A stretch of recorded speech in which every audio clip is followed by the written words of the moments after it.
You know, there are moments in life when the simplest decisions feel like they carry the weight of the world. It's 2 a.m. right now, and as I sit here in the quiet of my dimly lit room, the soft hum of the fan is the only thing breaking the silence. I can't sleep, my mind is bustling with thoughts. There's something heavy on my heart, something I feel compelled to share because maybe, just maybe, it will help me unravel the tangled feelings swirling inside me. My name is Samantha. I'm a 20-something with a steady job as an elementary school teacher, a vocation that humbles me daily and often makes me reflect on my own childhood. Those memories are a vivid tapestry of laughter and adventure, painted with the colors of sunshine-filled afternoons and the sweet, earthy scent of wet grass. My childhood was a warm, cozy blanket I often wrapped myself in, full of enchanting stories told by my mother, and the echo of my little brother's laughter ringing through our home. There's something magical about childhood toys, isn't there? Each one holds a universe of memories, intricately woven with the threads of imagination and love. They lie tucked away in boxes in my parents' attic, remnants of a time when my world revolved around castles made of pillows and pretend tea parties with my dolls. But as I grew older, life entered its busy, adult phase, and I realized it was time to let go of a few things. What started as a simple spring cleaning project soon spiraled into an emotional dilemma. I thought it would be cathartic to donate some of my toys to a local charity, a benevolent act that could bring joy to another child and possibly a gentle farewell to my own innocence. But as soon as I made that decision, the shadows of regret began to unfurl. I remember the day I came home after the drop-off. I had envisioned a heartwarming reunion with my parents, a moment shared over dinner where I would proudly recount my good deed. Instead, I found my mother's face drawn tight, her silence more deafening than any words she could have spoken. It's been weeks since that day, and her cold treatment stings like a frosty breeze on a winter's morning. I didn't realize until now how deeply intertwined our emotions become with the objects we cherish. What was meant to be a simple act of kindness somehow morphed into a chasm, a rift that felt utterly impossible to bridge. And here I am, late at night, trying to sort through the memories and the feelings while the world outside falls into the gentle embrace of sleep. It was an ordinary Saturday morning when I made the decision that would shift the air between my mother and me. The sun had peeked through the curtains, casting warm circles on my bedroom floor, playing its quiet games of light and shadow. I was sorting through the treasures of my childhood, toys I had gathered over the years, action figures with limbs that no longer moved smoothly, dolls with hair that tangled mercilessly, and plush bears whose stuffing was a tad too squished.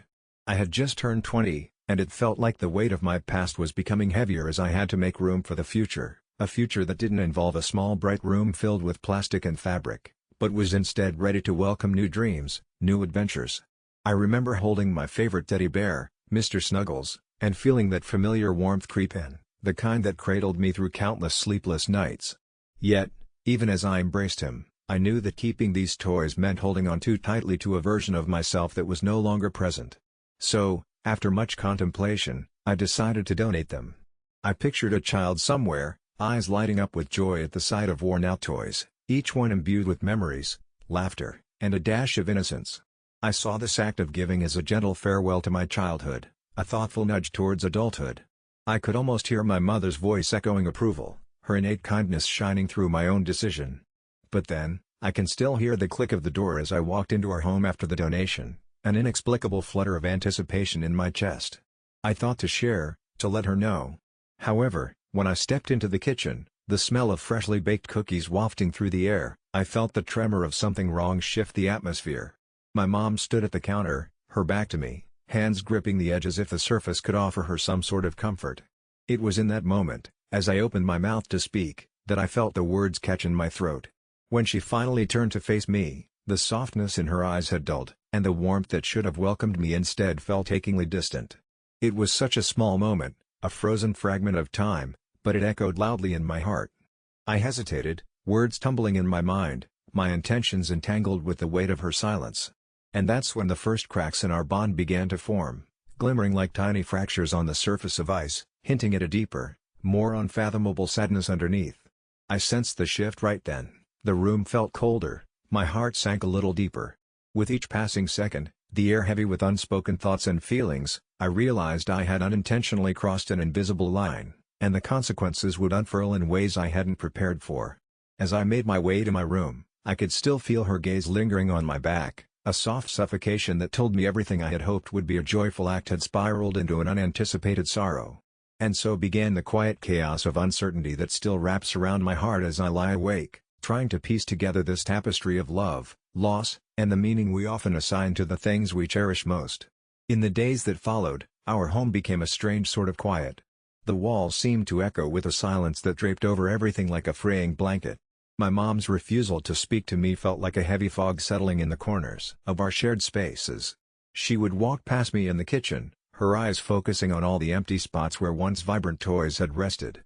I could see the hurt flashing in her gaze, a reflection of something deep and personal that I couldn't quite touch. I tried to reach out, to fill those jagged gaps with small, casual conversations. "Did you see the sunset today? It was beautiful," I'd ask, hopeful. But the response was always the same, a slight nod, the quiet rustle of her hands busying themselves with the dishes. I felt my heart clench, a mix of desperation and confusion rolling in waves inside me. Reflecting on the toys I had given away, now reimagined as artifacts of childhood joy, I wondered if I had underestimated their significance for her. To me, they were just remnants of days filled with laughter and imaginary worlds, but perhaps to her, they were links to a time when I proudly held her hand as we ventured into those realms together. I closed my eyes at night, replaying moments from my childhood, and there I found her, always a part of the story, holding pieces of my world that didn't quite fit the same now. Every evening after dinner, I would retreat to my room with a book, seeking solace in stories that felt safer than my own. The weight of her silence ducked around me like a warm shawl, but without the comfort of her voice, it felt cruel and suffocating. Some nights, I'd hear her softly humming, lost in the rhythm of an old song, bringing memories that both soothed and stung. I'd close my eyes and let the melody wash over me, wishing it would, in turn, wash away the chasm that had formed between us. I started taking little walks in the evenings, hoping to gather my thoughts, breathe in the crisp air, and release some of the tension sitting like a rock in my chest. The neighborhood was dressed in autumn, leaves swirling in vibrant oranges and browns, but the beauty seemed diluted against the backdrop of my thoughts. I found myself drifting into philosophical conversations with the universe about love and loss while my heart held so tightly to the hope that all would be forgiven. One afternoon, sitting on a park bench, I saw a child eagerly point to a bright red toy car, his laughter trailing behind him like a kite in the wind. It was both a joy to witness and a deep well of sorrow for me. Why had I chosen to donate my toys when it was clear they meant more than I imagined? In that moment, gazing at the child, I felt a tiny fissure crack open in my heart. What had seemed like a simple act of goodwill was becoming a haunting reminder of unintentional hurt. The next day, I left a note for my mom on the kitchen table, hesitant yet hopeful. "I'm sorry if I hurt you. It wasn't my intention. Can we talk?" I didn't expect an immediate response, but a glimmer of light flickered in my heart at just the hope of rekindling our connection. As the hours crawled by, I found myself craving the warmth of her laughter, the gentle banter we used to share. The day ended, and as the sun sank low, casting soft shadows in our home, I felt a subtle shift, a whisper of understanding in the air. I could almost hear the door creaking open for forgiveness, gently coaxing me back into the embrace of love that lay waiting, like a promise to hold and nurture, much like the toys I longed to give back to our shared history. As I lay in bed that night, the world around me felt quieter, as if all my thoughts were gathering in a serene stillness, ready to be pondered one by one. I stared at the ceiling, tracing the patterns of light and shadow, and allowed myself to reflect deeply on everything that had unfolded. What hit me harder than any moment of tension was the realization that my choice to donate my childhood toys had stirred up something far greater than just dusty memories. I thought I was being practical, clearing space and sharing pieces of my past with children who needed them more. It had felt noble at the time, yet here I was, facing the cracks forming in my own relationships. In that stillness, it dawned on me that sometimes, what seems straightforward can be layered with emotion, history, and heart. I had not just given away toys, I had severed a connection to my childhood, to my mom's hopes, and to the echoes of joy we had shared. I could sense that those toys represented more than playthings, they had been vessels of our laughter and togetherness. I was carrying the weight of nostalgia, but hadn't recognized it until now. I thought about my mom and how she must have felt watching those pieces of our history leave her life. I could see the careful hands that had tucked those toys in their rightful places after playtime, memories crafted with love in every worn seam and faded paint. To her, that wasn't just a donation, it felt like a rejection of everything she had poured into me, a possibly unintentional message that I was moving on, leaving all that behind. Maybe we're all a little guilty of thinking we know what's best. In my pursuit to declutter, I had overlooked the emotional landscape we were both navigating. It struck me that love is not merely shown through actions but is woven into our understanding and communication, especially between family members. I had acted out of a desire to help others but hadn't fully grasped how crucial it was to acknowledge my own family, the very roots of my life, my support system. And in that moment, amidst swirling thoughts, I came to understand that growth doesn't have to mean leaving people behind, it can also mean rekindling connections with empathy and clarity.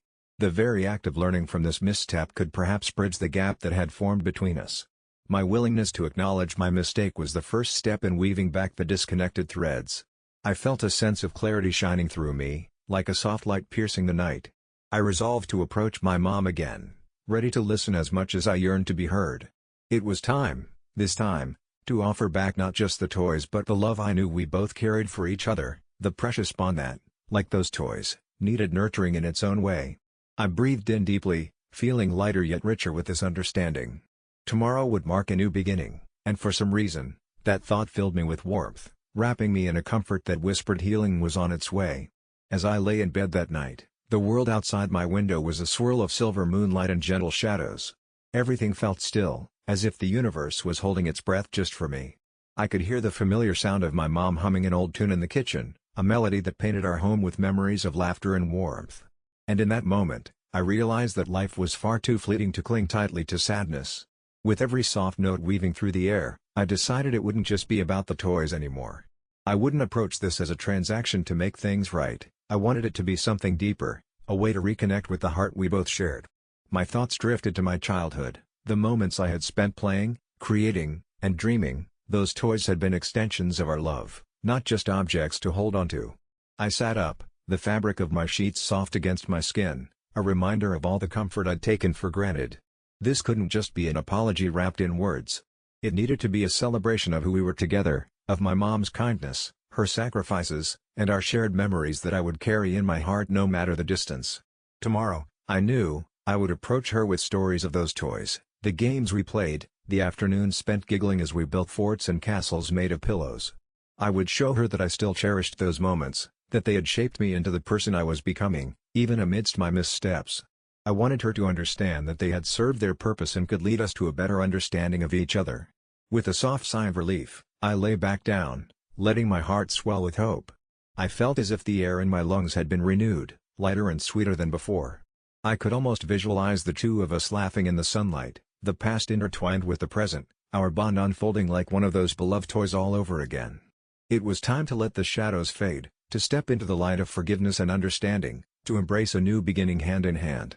Tomorrow, I would take that first step, nothing daunting, just two hearts ready to bridge the divide. And in that quiet moment, I didn't just feel hope, I felt liberation. The next morning came with a soft blush of dawn, and I woke up with a sense of purpose. I brewed a cup of tea, the steam curling upward like my aspirations. I sat down at our kitchen table, a place where laughter and warmth always seemed to linger. My mom soon shuffled in, her eyes slightly puffy, remnants of a sleepless night. We exchanged brief, hesitant greetings. I took a deep breath and decided to break the silence. "Mom," I began gently, "I hope you understand why I did what I did. Those toys. They were collecting dust, but I remember how much joy they brought us. I thought maybe giving them away could brighten someone else's life, just like they did for us." At first, she was quiet, only nursing her tea like it was the only thing grounding her to that moment. But then, she looked up. There was a glimmer of recognition in her eyes, a flicker of understanding, perhaps. "I understand," she finally said, her voice softer now. "But those toys reminded me of you at that age. It felt like letting go of a part of you, a part of us." I nodded, feeling a weight lift from my chest. "I get it, Mom.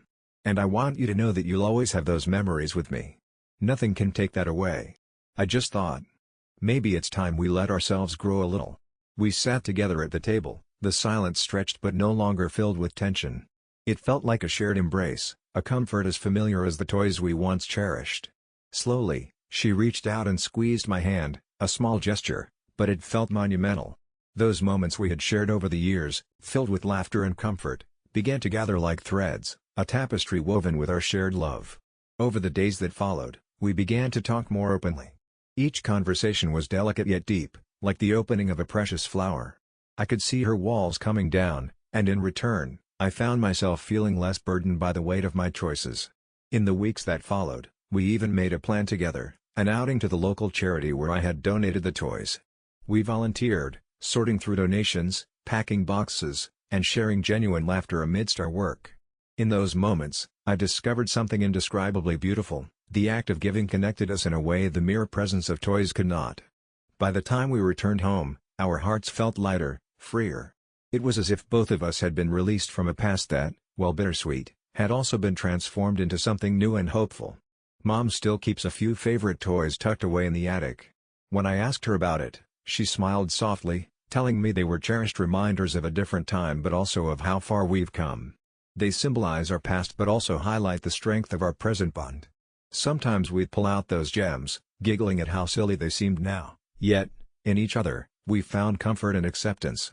Our relationship, like the toys, had evolved. No longer were we clinging to the shadows of what was lost.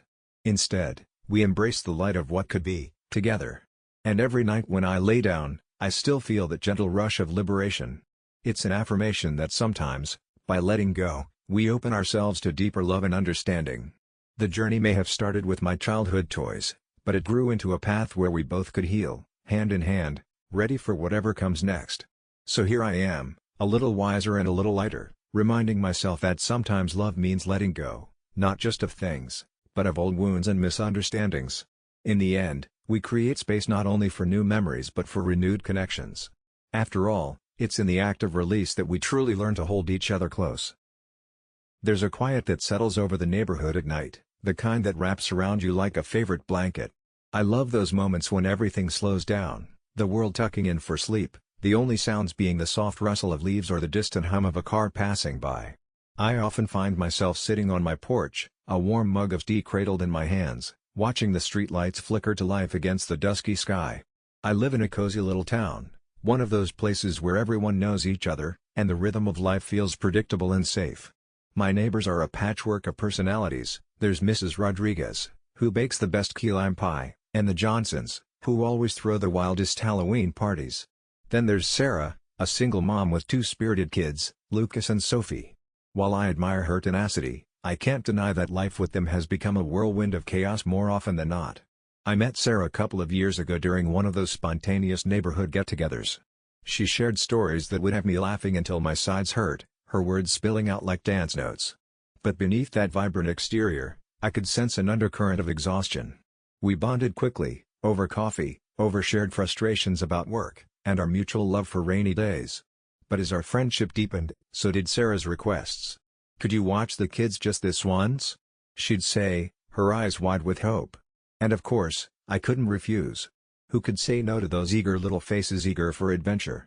I still remember the way Lucas would bounce with excitement, while a little Sophie tugged at my shirt, shy but curious. Yet recently, I've found myself in a delicate place. It's not that I don't adore those kids, or the joy they bring. It's just that I've begun to feel like a last-minute solution in a series of overwhelming challenges she faces alone. And despite my affection for this little family, there are lines I need to draw to protect my own peace. Tonight, she asked again, and for the first time, I said no. As I sipped my tea, the warmth felt oddly hollow against the cool night air, the weight of that simple word hanging between us like a fragile thread. As I sat at my kitchen table, the rhythmic sound of the clock ticking filled the quiet space, creating a gentle backdrop to an otherwise ordinary evening. The sun was just beginning to dip below the horizon, casting soft hues of orange and pink through the window. I wrapped my fingers around the warm mug, savoring the rich aroma of chamomile tea, a familiar comfort. It was one of those rare moments where everything felt just right, or so I thought. My phone chimed, slicing through the peaceful silence, and my heart gave a little lurch when I saw her name pop up on the screen. Sarah. We had been friends for years, and I had watched her kids grow from tiny, wobbly toddlers into lively little beings filled with curiosity and laughter. I smiled at the memory of last Saturday, where we spent the afternoon at the park, Lucas climbing trees while Sophie tried, with her whole heart, to catch butterflies. Such beautiful moments flooded back, and they were followed by that familiar pang of guilt that had been creeping in lately. The message was concise, as they always were. "Hey! Could you watch the kids for a few hours tomorrow? I've got errands to run, and I really need the help." My heart sank just a little. It wasn't the request itself, it was everything behind it, the unspoken weight of obligation that hung in the air like thick fog. This wasn't the first time she'd asked, and considering her overwhelming schedule, it likely wouldn't be the last. Just the other day, she had mentioned some challenges she was facing with work and her personal life. I wanted to support her, to be there for her, but somehow, in the midst of it all, I had begun to lose my own boundaries. With an almost instinctive reaction, I felt my fingers tightening around the mug. My mind raced with memories of me scrambling to fit her needs into my own ever-busy schedule, the juggling act that had become my life. I closed my eyes for a brief moment, imagining my own to-do list piling up while I watched the kids play, and the bittersweet realization washed over me. I had become their go-to, but at the expense of my own peace. Taking a deep breath, I typed a reply. "Hi Sarah, I'd love to help, but I have a few things I need to take care of myself tomorrow. Can we plan another time?" I hesitated before pressing send, a lump forming in my throat. This was the moment I'd been dreading, a turning point that felt as though I was stepping off a ledge. Was I being selfish? But as I hit send, I felt a flicker of relief mixed with the weight of what I had just denied, to say no to someone I cared for deeply. The response came almost instantly, and when I read it, "Oh, okay. I understand. Maybe next time?" I sensed the disappointment that lingered in her words, a quilt of emotions stitched with frustration and gratitude. It was then that I recognized the delicate balance we were walking. In that moment, I understood, saying no wasn't just an act of putting myself first, it was also an acknowledgement of her challenges and a subtle send-off for the hope that she could find other ways to navigate the storm alone. But still, as the words faded into the night, I couldn't shake the heaviness of that decision. Days turned into weeks, and the air shifted in our friendship, subtle yet perceptible. I could feel the lingering specter of my refusal weaving through our interactions. Each time we met, I noticed the way her smile faltered, just a fraction, when our eyes met. It was as if a delicate thread had been pulled taut between us, straining under the weight of unspoken words. At first, I told myself it was fine, she would find someone else to help her out like I had in the past, and our bond would settle back into its cozy rhythm. But as the days wore on, that comforting belief felt more like denial. I often replayed her response in my mind. "Oh, okay. I understand." Did she really, though? Or was she merely saying what she thought I wanted to hear? On the mornings when I'd prepare coffee, the steam curling into the crisp air sounded too much like a sigh. I often found myself staring out the window, the world bustling with life while I sat in stillness, lost in thought. Occasionally, I'd catch myself smiling as a child's laughter rolled through the air from her yard next door, but it was quickly followed by an ache in my chest, a longing for connection, for the ease we once shared. I made an effort to reach out over text, a casual "how's your week?" or a "thinking of you." But even those felt oddly stilted. Hearing the faint clatter of toys and the charming chaos of her kids through the open windows reminded me of the countless afternoons I had spent with them in carefree laughter. I loved those moments, but now they felt bittersweet, as if someone had mixed joy with a hint of sorrow, leaving a strange aftertaste. Then one evening, as I was flipping through a photo album, those moments captured in laughter and innocence, a wave of nostalgia washed over me. The memories echoed laughter, little hands grasping at my own, sweet faces gazing up at me with unconditional love. It made the ache expand, and I found myself wrapped in sadness, recognizing how much I missed not only the children but the essence of our friendship that felt each day a little more frayed. I tried not to dwell on it. I promised myself that I wouldn't let it consume me. I took evening walks, looking at the stars that seemed so familiar, but it didn't take long for them to remind me of her. Every aspect of my life began to mirror the situation. Friends would talk about their kids, and I'd nod along, emotions dancing just beneath the surface, swirling in a cocktail of guilt and empathy. The sensation almost felt like I was holding my breath, waiting for something to shift or happen instead of just being in the moment. Eventually, we found ourselves at a small gathering, where laughter wafted through the warm air like sweet perfume. I noticed her standing across the patio, an aura of fragility surrounding her, surrounded by our mutual friends. When she caught my eye, her expression was a soft mask of stillness, like she was waiting for a cue from me. My heart thudded painfully in response. I pushed through the crowd, a gentle resolve hardening within me. As I approached, her smile blossomed, and for an instant, I felt the heaviness lift. Yet, even as we exchanged pleasantries, I sensed the walls that had sprung up since the day I had said no. The easy banter was replaced by silence that swallowed our words, turning our once comfortable conversations into whispered exchanges that echoed with uncertainty. "Want to come over for dinner next week?" I ventured, hoping to bridge the gap with familiar warmth. "Sure," she replied, her voice barely above a whisper, But the way she hesitated told me everything. It was a small step, but I knew I had planted the seed of reconciliation. In that moment, I realized my heart was still tied to her, bound not just by the warmth of shared memories or laughter, but by the understanding that friendships ebb and flow, and sometimes it takes a gentle river to reshape the landscape of our connection. I took a deep breath, my resolve steadying. The journey back together would be slow, but with time, I held on to the belief that we could find our way back to one another. Reflection. As I sat in the quiet of my own space, the dust of the day settling around me, I found my mind wandering back to that phone call. The weight of saying no felt heavy in my chest at first. It was easier to just say yes, to slip into the familiar role of being the go-to person for favors, for late-night babysitting that blurred the lines of expectation. But this time, I didn't. Instead, I felt a flicker of something I hadn't recognized in a while: self-respect. It's funny how a single moment can spur such clarity. For so long, I had convinced myself it was generous to stretch myself thin for the sake of friendship, to shoulder the responsibilities that weren't mine. I viewed these acts as kindness, a way of proving my worth. But in saying no, I finally understood that kindness also means drawing the line, knowing when to protect my own emotional resources. Slowly, I started to see pieces of myself I had overlooked. I'm the one who needs nurturing too, who deserves to have my needs acknowledged. There's a delicate balance in friendships, and recognizing that has made me feel lighter, empowered even.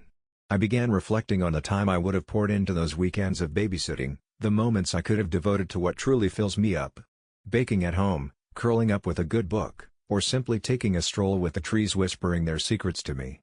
Now, I realize that those small joys are just as important as being there for someone else. Every individual has their own unraveling stories, their own struggles, and it's natural to lend a hand. But I've learned it's about finding equilibrium, supporting others without losing myself in the process. It makes me appreciate those who reciprocate the same energy, the laughter that comes effortlessly, the way that connection feels like a beautiful tapestry being woven together, not a strain on my well-being. Over the next few days, as our dinner approaches, there's a warmth inside me that swells with hope. Maybe we can talk about our needs, our boundaries, and find a way to support each other in a healthier way. Who knows? Perhaps this journey toward understanding our evolving friendship is the very beginning of building something even deeper and more abiding. And as I lay down, the gentle embrace of night wrapping around me, I welcome the space to grow. After all, sometimes saying no can be a beautiful yes to yourself. The night of the dinner arrived, and I found myself nestled into the cozy corner of a little Italian restaurant, candlelight flickering softly against the walls. My heart fluttered with a mix of anticipation and anxiety. I still thought about her request, how she asked me to watch her kids again, that familiar tone of desperation lacing her voice, as if her world would crumble without my willing hands to hold it up. When she walked in, her smile was bright, but something in her eyes hinted at weariness. As we settled into our conversation, I felt every moment stretch into an ocean of reflection. We laughed over shared memories, those joyful, chaotic moments we had cherished together, and I relished in the warmth of it all. Yet, as we dined, I could also feel the weight of unspoken words resting heavily between us. There came a moment, a quiet pause in the laughter, where she looked at me earnestly. The question hung in the air, as heavy as a summer storm, and I took a breath that felt like it could reach deep into my soul. I thought about the shifts in our friendship, the growing imbalance that had become impossible to ignore. I wasn't just tired, I was worn thin. But in that instant, clarity washed over me. I realized I didn't have to bear the weight of her challenges alone. I had already been on that path, and while I wanted to support her, I craved a balance that honored my own needs too. It was then that I felt a surge of strength building within, a whisper of self-respect nudging me forward. So, I smiled softly, locking eyes with her. "You know, I think we really need to talk about this. Because while I care for you and your kids, I need to be honest about how I'm feeling." As the words escaped my lips, the gentle release of pent-up emotion felt like a cool breeze breezing through a stuffy room. I wasn't dismissing her, I was setting a boundary, and it felt refreshing. There was a subtle power in the simplicity of that moment. I could see the surprise and then the understanding wash over her face, and for the first time, I felt a true connection, a mutual respect that had been yearning to break free. In that shared silence that stretched on, I sensed a turning point. There was the release of tension, as if we both recognized that this was not the end of our friendship, but perhaps the very beginning of a new chapter. No longer caught in the cycle of unreciprocated effort, we had opened the door to honest dialogue and deeper understanding. As I leaned back in my chair, The warmth of the candlelight reflecting not just on the walls, but also in my heart. I felt lighter. I had given myself permission to say no, and in that no, I had discovered a resounding yes to my own needs. A breath of fresh air swept through, and with it came a beautiful sense of possibility. I knew this was just the beginning, a gentle promise of growth for both of us, and I couldn't wait to see what unfolded next. Outcome: in the weeks that followed our heartfelt conversation, a gentle shift began to blossom between us. At first, there was a moment of awkwardness, a hesitation that lingered in the air whenever we met. But with each interaction, we slowly peeled away the layers of misunderstanding. It was as if we were both crafting a new language of respect and consideration, a melody built on the harmony of open communication. She started by asking how I was doing. It seemed simple, but it showed me her genuine intent to reconnect on a deeper level. Instead of diving straight into requests or expectations, she shared stories of her kids, of the little joys that brightened her days. It felt refreshing, and I realized just how much I had missed these conversations, pure and unclouded by demands. I began to offer what I could, an afternoon of my time here and there, with the understanding that it wasn't a chore, but a gift. I found myself rearranging my schedule not out of obligation, but from a place of choice. When her laughter filled my home, weaving through the rooms like a warm breeze, I listened closely, soaking in the sound, feeling the joy of companionship return. One evening, after an afternoon filled with play and stories, I made us both a cup of tea. As we sat on my porch, enveloped in the golden hues of the setting sun, she turned to me and smiled, a genuine smile that spoke volumes. "Thank you for being honest," she said softly. I didn't realize how much I needed to hear that. It was in that moment that I understood the profound effect of boundaries not just on me, but on her as well. Those little changes in our dynamic transformed what could have been a rift into an avenue for growth, where I could stand firm in my needs, and she found space to recalibrate her expectations. Our friendship evolved into something richer, infused with gratitude and mutual support.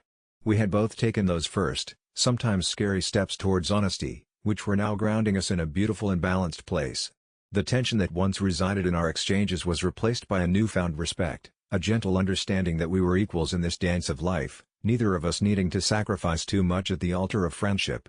And so, as I settled into my evening routine, I took a moment to reflect.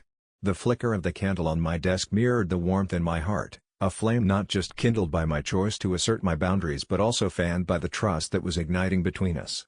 I felt an overwhelming sense of peace, knowing that in claiming my truth, I had set the stage for deeper connections, not just with her, but with myself as well. The balance we found felt like a promise whispered on the breeze, filled with potential and comfort as tranquil as the night itself. As I turned off the lights and snuggled under the covers, I realized that sometimes saying no opens the door to truer connections. Just like in life, it's in these moments of gentle assertiveness that we create space for love to grow, both for others and for ourselves. In the delicate dance of boundaries, we find harmony, steady and serene, just like the quiet of the night. It was one of those quiet evenings where the world outside seemed to pause for a moment, the kind of stillness that envelops you like a soft blanket. The gentle hum of the refrigerator in the corner of my apartment melded with the distant sounds of traffic, crafting a soothing harmony that made my thoughts wander. I settled into my favorite corner of the couch, the fabric worn and familiar against my skin, a testament to the countless evenings spent wrapped in its embrace, flipping through books or binge-watching yet another series that quickly fell out of my interest. I shared this little refuge with my roommate, Dan. A warm-hearted guy with a perpetual smile and an uncanny knack for making even the most boring chores feel like an adventure. He's the sort of person with an infectious aura, his laughter often lingers like a pleasant melody long after he's stepped out of the room. Yet, with that charm comes a certain carelessness that sometimes rubs up against my patience, especially in the realm of shared belongings. You see, Dan has this endearing habit of borrowing my chargers without so much as a second thought. It's a small thing, really, but it builds up like a pile of leaves collecting at the corner of the yard, the first few barely noticeable, but over time, it becomes an avalanche. I found myself staring at my row of chargers one evening after another long day, each one a little less mine as he'd show up later, phone fully charged, casual as a breeze, not a word said about the time he took it or the fact that I had plans to use it myself. As I wrapped my hands around a steaming mug of chamomile, letting the warmth seep into my thoughts, I couldn't help but chuckle to myself. Ah, the age-old battle of the roommates. It was late, and the glow of my fairy lights cast soft shadows across the room, a calming ambience that both comforted and ignited my resolve. That night, Something shifted within me. Rather than letting the frustration simmer quietly, I decided to take action, not in a way that would spark a world war over chords, but with a playful twist that could only be deemed a harmless rebellion. Little did Dan know, he was about to discover my ingenious, and slightly petty, solution to our ongoing charger crisis. As the evening unfolded, I settled into my usual cozy nook on the couch, flipping through my favorite series, half-heartedly focused on the screen while my mind raced over the little quirks of living with Dan. You know how it is with roommates, you love them, but sometimes their little habits start to feel like a never-ending loop of frustration, like an unresolved melody that keeps playing in the background. And that's precisely how I felt about the incessant disappearance of my chargers. Remembering the last time I needed my charger and found it stubbornly absent, my heart gave a gentle thud of annoyance. I had needed it to prepare for an important call, my chance to discuss a project that I had been excited about for weeks. Instead, I had been left scrambling to find something to keep my phone alive. It wasn't the first time. Dan had that knack for borrowing things whenever he fancied, often under the guise of friendly chatter as he strolled into my space, oblivious to my impending plans or frustrations. It all came crashing back to me as I sipped the calming chamomile tea, memories layered like gentle waves against the shore. Suddenly, the irritation felt heavy in the air. I caught myself stifling a sigh, and with that exhale, something shifted. That familiar warmth of resolve washed over me, sparking a delightful idea. The quiet injustice of my electricity-stealing roommate was no longer just an annoyance but a playful challenge, like a game of chess where I could finally make my move. There was a profound joy in being sly and clever, and as I contemplated my turning point, I couldn't help but smile at how utterly ridiculous it felt. I wasn't angry, I was just ready for a little fun. With my heart lightening, I envisioned the look on Dan's face when he reached for the charger next time and found it, well, a bit more attached than he'd bargained for. It was a playful nudge in our roommate dance, a reminder that while we shared these walls, my space held its own little boundaries. With a mischievous grin, I glanced toward the drawer where I kept a small tube of superglue. That night, as I warmed my fingers around the mug, the air shimmered with the gentle idea of reclaiming my space in a way he'd remember. I could already picture it, the surprise, the laugh we'd share when he finally asked why his charger had become a permanent fixture on my desk. Before I knew it, I was bubbling with excitement at the thought, knowing that my little act of mischief not only sparked a moment of laughter but would somehow strengthen our rhythm as roommates, weaving yet another thread into the tapestry of our shared life. Escalation. But, as I stood there contemplating my playful plan, something gnawed at the corner of my mind, a whisper that perhaps I was crossing a line. It wasn't that I didn't want to assert myself, rather, I was afraid of how he might react. Was I being too petty? I mean, it was just a charger. Yet, in those quiet hours between stirring my tea and drifting to sleep, I realized it wasn't just the lost chargers that bothered me. It was the principle, the feeling that my space was being brushed aside like a forgotten detail in a lively conversation. The next morning, armed with my tiny tube of superglue, I had quite a few thoughts to sort through. I could still feel the remnants of hesitation, but the idea of reclaiming my little patch of the universe was intoxicating. As I carefully glued the charger to my desk, I felt a strange mix of liberation and anxiety wash over me, as if I were crafting a tiny monument to boundaries. I chuckled to myself, wondering how he'd react. Would he laugh it off like I'd intended, or would he be annoyed? Days passed, and I waited for his reaction with a blend of anticipation and those fluttery nerves in my stomach. I became hyper-aware of our interactions, like a musician tuning into the subtle harmonies of their partner. I found myself scrutinizing his every change in tone, every slight grin or furrowed brow that danced across his face whenever he came into the room. It was odd, navigating this playful animosity. I had expected us to laugh about it and move on, but as each day went by, I realized that our usual banter had taken on a hint of tension. It was during a night when we typically shared stories, laughter sometimes peppered with gentle jabs, that I noticed him glancing more intently at my desk. My heart raced as I fluttered my fingers over the glue-stained charger, the sense of victory I'd felt earlier giving way to an unfamiliar, creeping sensation. Was this whole thing really worth it? Would our friendship pivot unsteadily on this irreverent act of superglue, or would it become another cherished memory shared between us? The longer I pondered, the more I felt like I was walking a tightrope. I'd intended for this playful interaction to bring us closer, yet for every snicker we shared about logistics in our apartment, a quiet undercurrent began to rise like a summer storm. I knew I had to address it soon, but I longed for the harmony we once had, not the uncertainty that lingered so closely now. One evening, I finally gathered the courage to approach him about it. The lights were low. The air held a lull, a tranquil backdrop that felt too soft against my rising anxiety. As I led into the conversation, I could feel my heart racing, a whisper of nervousness echoing through my mind. I explained how the missing chargers weren't simply an inconvenience, it was about respect, about setting boundaries that mattered. To my surprise, I saw understanding wash over his face, like the clouds parting to reveal the sky after a rainy spell. "Hey," he began, his voice soft, "I didn't realize you felt that way. Sorry for being careless with your things." With those words, the weight I'd been carrying began to lift, allowing space for a new warmth to seep back into our interactions. No more tension crackling between us, just two friends finding their way, piece by piece. And so, as the days rolled on, I noticed something beautiful unfolding. Though the charger remained glued to my desk, an ongoing inside joke, it had woven a new understanding into the fabric of our friendship. Little by little, we began to engage in more open discussions. I caught myself smiling, feeling lighter. Perhaps asserting my needs didn't need to feel confrontational. It wasn't about pockets of frustration swelling until they burst, it was about gently shaping our environment into one where laughter could thrive alongside respect. As the sun dipped low and evening wrapped us in its warm embrace, I realized my little act of passive rebellion had led us to discover the true essence of coexistence. In the evenings, as we settled into our usual routine, him teasingly reaching for the remote while I rolled my eyes, both of us surrendering to laughter, I found myself drifting into a state of reflective calm. I started to understand that the essence of our friendship was not just the time spent together but the silent negotiations we all have to make in any relationship. It was like a dance, really, a rhythm between asserting oneself and giving way to another, a beautiful, complicated choreography. I reflected on how I had often been the type to bottle things up, thinking that avoiding confrontation was synonymous with maintaining peace. I remembered the countless times I had grumbled under my breath or quietly sulked, feeling unseen and unheard, when really, it was the simplest of conversations that could have alleviated the tension. I realized that my little act of supergluing the charger wasn't just a quirky response to an annoyance, it was an unintentional catalyst for something so much deeper. It hit me that no friendship is void of friction. We're all navigating our own little worlds, grappling with our needs, our quirks, and the way they intersect with others.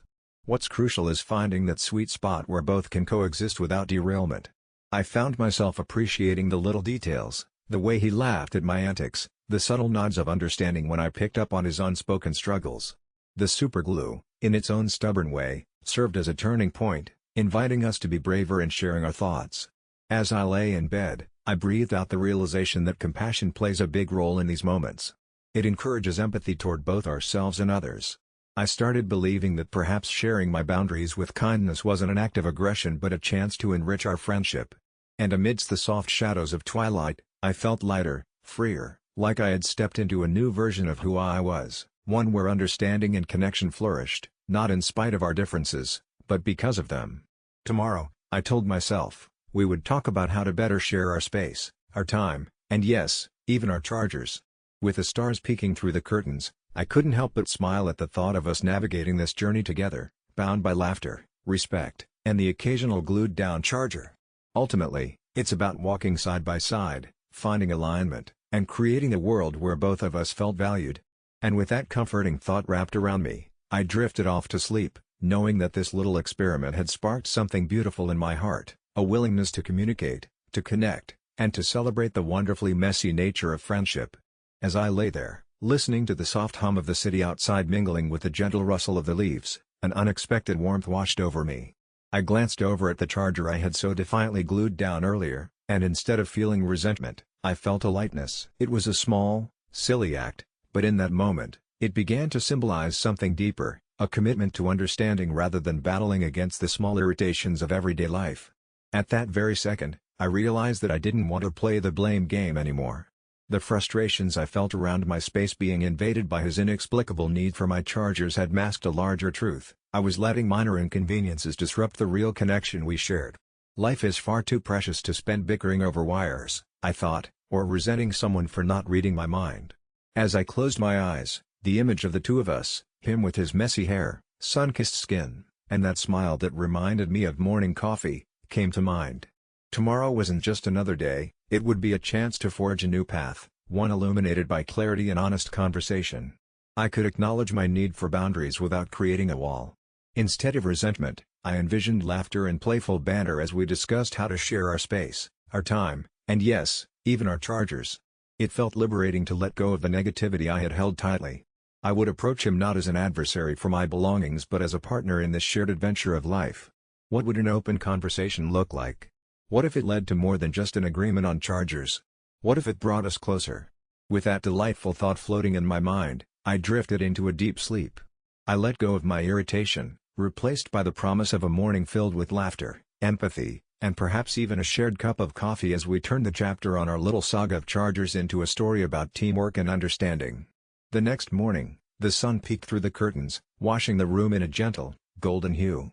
I took a deep breath, savoring that rare stillness before the day began. Today felt different, filled with an air of possibility, and I was eager to see what would unfold. As I shuffled into the kitchen, I spotted him already sitting at the table, cupping a warm mug between his hands. There was an inviting smile on his face, the kind that lit up those early hours with unspoken warmth. My heart swelled as I remembered my silent promise to transform our little challenges into opportunities for connection. "Hey, morning," I greeted, pouring myself a cup of coffee. He looked up, brightness in his eyes, and echoed my greeting. We exchanged small pleasantries, and I could feel the tension from the past slowly melt away like the butter on my toast. After a few blissful sips, I felt the moment arrive, ready for the conversation I had envisioned. "So, about those chargers," I started, a note of playful lightness lacing my words. He chuckled immediately, the sound genuine and relaxed. "Oh, you noticed, huh?" Before I could defend my superglue plan, he continued, his demeanor shifting to earnestness. "Honestly, I'm sorry. I didn't think about it being frustrating for you." He leaned forward, sincerity etched in his features. "I just get so used to borrowing things without asking sometimes, it's a bad habit." Instead of feeling a rush of irritation, I felt the laughter bubble within me. There was something beautiful about his honesty, an admission that struck a chord with my own imperfections. "I can relate," I confessed, settling into the conversation. "I haven't been the best at voicing my needs either." "I appreciate you saying that." As we delved deeper, I realized how little it takes, just a hint of vulnerability and a sprinkle of honesty, to bridge gaps that once felt oversized. We laughed over my superglued charger, imagining it as a quirky art piece rather than a petty reaction. "Maybe we should put a label on it, 'Do not touch, a work of art,'" he joked, and I couldn't help but giggle. From that day on, our shared moments grew sweeter, and those little chargers became a metaphor for much more. We even set up a charger station, complete with labels and a shared grid for our electronics. But the best part? Our connection deepened, creating an atmosphere of openness and empathy. Conversations that once were strained filled our home with warmth and understanding. And so, as the days passed, what began as a minor annoyance blossomed into a beautiful chapter of our lives together. I would look at those chargers, and instead of anger, I would see the laughter we shared, the lessons learned. Life has a way of making the mundane magical when we listen and choose to grow together. As I lay my head down each night now, I sleep soundly, filled with gratitude for the bonds we build in the most unexpected of ways. In the end, it's the little things that teach us the biggest lessons, like how even the simplest misunderstandings can spark deeper connections. Each tangled charger became a thread weaving us closer, reminding me that love often blooms in the most ordinary moments. It was one of those quiet evenings, the kind that blankets the world in a gentle hush. The faint hum of streetlights outside my window mingled with the soft rustling of leaves dancing in the light breeze. I sat curled up on my sofa, a cozy throw draped over my lap, the warm glow of a lamp illuminating the pages of my journal. There's something remarkably soothing about those late-night hours, isn't there? A time when thoughts flow freely, and the heart feels brave enough to whisper its secrets. In the stillness, I couldn't help but think about Mia, my best friend since we were kids. We met in the dusty corners of the playground, bonding over shared dreams of exploring far-off places and shaky promises to always have each other's backs. Over the years, our lives became intertwined, filled with laughter, late-night talks, and the kind of loyalty that feels like a warm cup of tea on a rainy day. But lately, things took an odd turn. As I glanced across the room to the picture frames that captured our adventures, the camping trips, birthday celebrations, and lazy Sunday brunches, it struck me how those memories seemed slightly altered by our peculiar habit. You see, Mia had developed this tendency to mirror my every move. First, it was the way I styled my hair. She slowly adopted the same tousle bun I'd wear on our quick coffee runs. Then it morphed into clothing choices. The two of us were now sporting nearly identical outfits on most weekends. It didn't stop there. Even my taste in music had found its way into her playlists, and it left me feeling a swirl of confusion and unexpected hurt. I knew imitation could be a form of flattery, but this felt different. It strayed from admiration and edged into something that left me feeling, I don't know, oddly possessed. As I sipped my chamomile tea, I couldn't shake the heartache of watching this unfold. How did our story turn from a vibrant duet to something awash in uncertainty? And in that moment, the idea took root, a quiet test, perhaps? An experiment to see if my identity truly mattered to her, or if it was just a canvas for her own reflection. Yet, could I bear the thought of causing a rift in our bond? The night wore on, and I found myself trapped in the layers of our friendship, wondering if what was once warm and comforting had turned into something fragile. It was just an ordinary Thursday evening when it happened. I'd been so looking forward to our movie night, a little ritual we developed that brought brightness to our busy weeks. I had picked out this indie film that I thought would resonate with both of us. It was quirky and thoughtful, the kind that leaves you with questions long after the credits roll. I brewed some popcorn, tossed in a sprinkle of nutritional yeast, and set the cushions on the couch just so, a cozy nest for the two of us to sink into. When Holly arrived, her energy was infectious as usual, and she plopped down beside me with her own snack. That was my first hint something felt off. Instead of her usual crisp chips, she had brought the very same popcorn, lightly salted this time. I laughed lightly, trying to brush it off, thinking, great minds have similar snack choices. But as we started the film, a nagging sensation crept in. Was she really so drawn to every little thing I loved that she was now mirroring my most mundane habits? As the plot unfolded, I caught glimpses of her, stealing quick sidelong looks at my reactions. She laughed when I laughed, sighed when I sighed, she even reached for my arm when a plot twist hit. The comforting intimacy of it all felt like warm sunlight on my skin, but then that familiar twist of doubt slithered in. With each shared gasp, I felt like I was sinking deeper into my own shadow. It was an uncomfortable dance, and the realization struck me hard. She wasn't just joining me in enjoyment, she was reflecting my every mood, as if she could only exist through my lens. After the credits rolled, I turned to her with a smile, but inside, my heart fluttered with uncertainty. "What did you think?" I asked, testing the waters. She paused, her bright eyes searching my face before she finally responded. "I loved it. Especially that part where..." And she began to recount my exact reaction, word for word. That was the uncomfortable nudge I needed. Instead of being lost in the moment, I was drawing up plans in my mind. Was I really willing to step carefully into this labyrinth of friendship? I felt a shifting beneath the surface, as if the ground was quaking at the thought of what might happen if I didn't stir the pot a little. And just like that, in the gentle, flickering light of the television, it dawned on me, I had to find a way to see if our friendship could withstand a little test, no matter how delicate that might make our fragile bond feel. I tucked the idea away as I washed the popcorn bowl, the steam rising like my swirling thoughts. Would it come to define us, or was there a path beyond this mirroring, deep enough for both our vibrant selves to be seen? Only time would tell. As days rolled on, the test formed like clouds in my mind, slowly gathering weight. I could sense my heart fluttering slightly at the thought. Each time I glanced over at Emma, who, without fail, wore the same outfit I did or styled her hair in a way that mirrored my own, I felt a strange mix of amusement and sadness. I didn't want to admit it, but a little part of me was shouting for acknowledgement, screaming for her to see that I was more than a reflection. I remember one Tuesday afternoon. It was just us, curled up in my living room, the ambient noise of a romantic comedy doling out its predictable quirks while we shared a pot of homemade chili.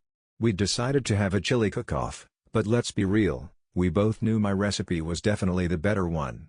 As I pointed out the dash of cinnamon I had added, a little secret that made it just magical, Emma's eyes sparkled with that familiar glint of competition. Sure enough, the next day, her Instagram story boasted a bowl of chili that mirrored the same warmth and spice. Inside me, a tiny maze twisted. Was this charming? I wondered, or was it unsettling? I smiled outwardly, my best friend with her budding chef aspirations, and yet my insides began to unravel gently, like an old blanket pulled from a dusty closet. I wanted to indulge in the joy of being unique, of being seen, but here I was, playing the part of the backdrop in my own life. I decided it was time for phase 2 of my test, and it was almost laughable how I planned it out in my journal. I scribbled the rock concert. It was an event neither of us wanted to miss, one that promised lively beats, an electric charge in the air. The moment the tickets arrived, I made a small adjustment, I decided to take a friend from work instead. That night felt peculiar. I got ready with a bittersweet flutter in my chest. As I laced up my new boots, a deep shade of red that I'd almost regretted buying but had grown to love, I felt an unfamiliar lightness. Would Emma, seeing the concert photos later, decide to buy boots like mine? Perhaps. Maybe that was the shift I craved. I wanted her to stand out beside me, not behind me. When I got home that night, my heart was full of conflicting emotions. I felt buoyant from dancing and singing my heart out, but also a tad somber thinking about Emma's reaction. I didn't want to hurt her feelings, that wasn't ever my intention. I just wanted to feel my individuality. So, I sent her a quick message, "Hey! Went to the concert tonight. It was so much fun. You would have loved it." I chuckled internally about how borderline cruel it felt to send this. But I couldn't deny the wave of anticipation that followed. It was still gentle, like the whispers of a breeze on a warm day. Would she respond with excitement or withdraw feeling like she missed out? Later that night, her message buzzed in. "OMG. I can't believe you went without me. I had an event to go to, but let me guess, the band played your favorite song?" And even though I braced for it, the tiny pang of disappointment hit hard. It wasn't the excitement I'd hoped for, it felt like a mirror echoing back, the laughter quickly fading into a stale silence. The thought that she'd merely latch onto my joy, not for herself but as an extension of my experience, made me feel hollow. Days grew into weeks, and with each little test, I saw a fading of our shared laughter. My outings became slightly more solitary, I spent more time gardening or curling up with my books. And as much as I yearned for her affirmation, it seemed our friendship was veering off course. A distance blossomed quietly like wildflowers in spring, giving off both beauty and a hint of sorrow. Now, every time I flipped through my phone, a gallery of memories, moments, and colorful snippets of joy, I couldn't shake the familiar ache. I began to realize I didn't just want the same skin, I wanted to dig deeper. I wanted to explore the unique colors beneath ours, finding brilliance in both our canvases instead of using each other's as mere blueprints. And so, cradling the heartache in hope in equal measure, I finally gathered the courage to summon my thoughts, allowing them to ripple into the surface. What would emerge from this testing ground of friendship? Would it blossom into something more beautiful, or would we drift into shadows, frayed by the tides of unspoken emotions? The answer lingered, as soft and warm as the sultry evening breeze that whispered outside my window. As I sat quietly with my thoughts, the glow of evening casting gentle shadows in my room, I began to untangle the knots in my heart. The initial frustration I felt toward my friend, the irritation that she was mirroring my every move, started to shift. Instead of holding on to that angry thread, I started to see the tapestry of our friendship in a different light. What if her imitation was a kind of admiration? Maybe she wasn't trying to be a shadow of me, but rather a reflection of what she found beautiful, some vibrant aspect of me she desperately wanted to embrace for herself.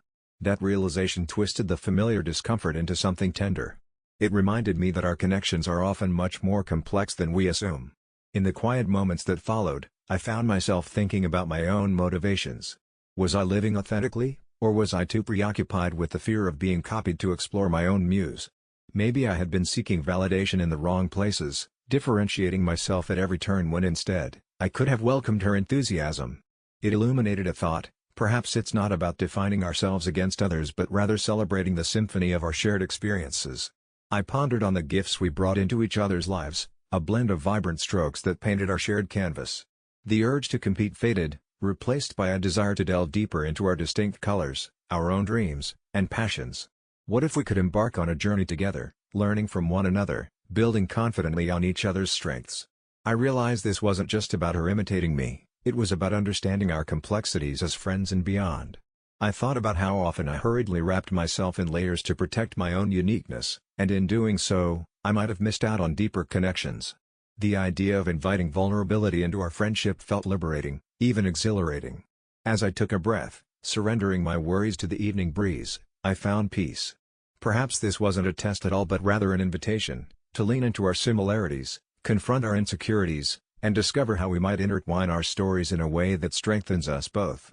This realization unfurled in my heart like petals in spring, as I embraced the possibility of transformation. And I hoped, from the depths of my being, that when we finally spoke, it would be a conversation of love, a reminder that in a world where imitation often prevails, authenticity thrives when we give ourselves permission to bask in one another's light. Sitting on my porch, the soft glow of the setting sun wrapped around me like a warm blanket. The sky was a canvas of oranges and pinks, a gentle reminder that beauty exists even as day gives way to night. I could hear the rustling of leaves and the laughter of children playing in the distance. For a moment, I let everything else fade away. The tension of the last few weeks slipped off my shoulders, leaving me lighter, as if I could finally breathe after being underwater for too long. That's when it hit me, I didn't have to carry the weight of this friendship alone. All my worries about being a source of frustration or discontent within our dynamic seemed to evaporate into the evening air. It was easy to feel overwhelmed by what felt like so many mirrored surfaces, but now I understood, beneath it all, there was a heart, hers and mine, that craved connection just as desperately as the other. As I thought about how our paths had become entangled, I felt a wave of compassion wash over me. Sure, she'd been mimicking my choices, shadowing my moves, but hadn't I been just as guilty? Hadn't I urged her to embrace her individuality all while wrestling with my own insecurities? Maybe the reason I felt so stifled by her behavior was that it reminded me of the parts of myself I hadn't yet embraced. With a newfound sense of clarity blooming within me, I pictured us sitting across from each other, truth spilling out like delicious secrets. I could see us unlocking the door to our vulnerabilities, trading not just similarities but the very essence of who we were, stripped of competition and coated in acceptance. In that moment, I understood that this was more than just a friendship, it was a dance, and we were both stepping on each other's toes, trying to find our rhythm. I decided then that I would call her, and we would talk. Not the anxious conversation I had anticipated, not a confrontation or a declaration of my frustrations, but an embrace of our humanity, the part where we both could confess our fears of losing ourselves and one another while creating space to flourish side by side. As stars began to sprinkle the sky, I whispered a quiet affirmation to myself. I choose love, I thought. I choose understanding. Letting go of my need to control the narrative felt like a sweet release, like inhaling the fresh aroma of rain-soaked earth after a long drought. The path ahead, though uncertain, felt like an open road, one paved with the promise of deeper connections and genuine authenticity, waiting to be explored. Outcome: as the sun dipped below the horizon and painted the sky in hues of lavender and gold, I finally dialed her number. My heart fluttered with anticipation, but I reminded myself to breathe. When she picked up, there was warmth in her voice that wrapped around me like a cozy blanket on a chilly evening. We started with casual chatter, which soon eased into our more serious hearts. I spoke openly about my feelings, the insecurities that had crept in as I watched her mimic my every whim. I shared my thoughts on individuality and how I had been grappling with the idea of losing a part of myself. Her silence after my words felt heavy, but not in a burdensome way. It was as if we were both gathering strength from the revelation of our vulnerabilities. To my surprise, she opened up too. She admitted that she often felt uneasy about her own identity and how she thought following my lead might help her find her footing. It was like watching an intricate piece of art being revealed in layers, each stroke uncovering her own struggles, her own fears. In that moment, I felt the tension dissolve, replaced by an understanding that brought us closer instead of pushing us apart. We spent hours talking, each confession weaving a fresh thread into our friendship quilt. The conversation took us down tangents about dreams we'd shelved, the thoughts we were too afraid to voice, and the essence of who we truly wanted to become. When we finally said our goodbyes, it felt less like a curtain call and more like the end of one act in a beautiful, unfolding story. In the days that followed, I noticed a tangible shift. Her choices became more defined and vibrant, colors popped that I hadn't recognized before. She started to express her own likes and dislikes more boldly, exploring new hobbies, and it felt like watching a flower bloom in slow motion. The first time she shared a style that was completely her own, it thrilled me and left me in awe. There was beauty in her individuality, and it didn't shadow mine, it harmonized beautifully with it, like a melody added to a symphony. As for me, I couldn't ignore how deeply freeing it felt to have that conversation. It gave us both the confidence to grow, together, yet apart. We ventured into new territory, embracing our differences rather than finding competition in them. Now, as I lie in bed recalling this journey, a peaceful calm envelops me. I realize that our friendship has transformed beautifully, no longer two shadows trying to merge but rather a dance of light and color, celebrating our unique rhythms. We've learned to step in sync while still being truly ourselves, and I am grateful for that test, that simple leap into vulnerability, which proved to be an unparalleled gift. Tomorrow isn't just another day, it's an invitation to blossom even further, hand in hand, hearts open wide. In this quiet moment, I find solace in knowing that sometimes, it takes a little challenge to unveil the true beauty of connection. We thrived not just in similarity, but in the gentle embrace of our differences. Tomorrow awaits, not as a competition, but as a canvas for us to paint our own stories, side by side. There's something about late-night moments when the world quiets down, when the soft glow of my desk lamp barely fights back the shadows that creep along my walls. I find comfort in the solitude, the gentle hum of my laptop providing a rhythm that makes it feel like I'm not completely alone. That's when I think back on how my life changed in ways I never anticipated, all because of a stolen idea and a fortuitous twist of fate. My office is a cozy enclave of mismatched furniture and the faint scent of stale coffee wafting through the air.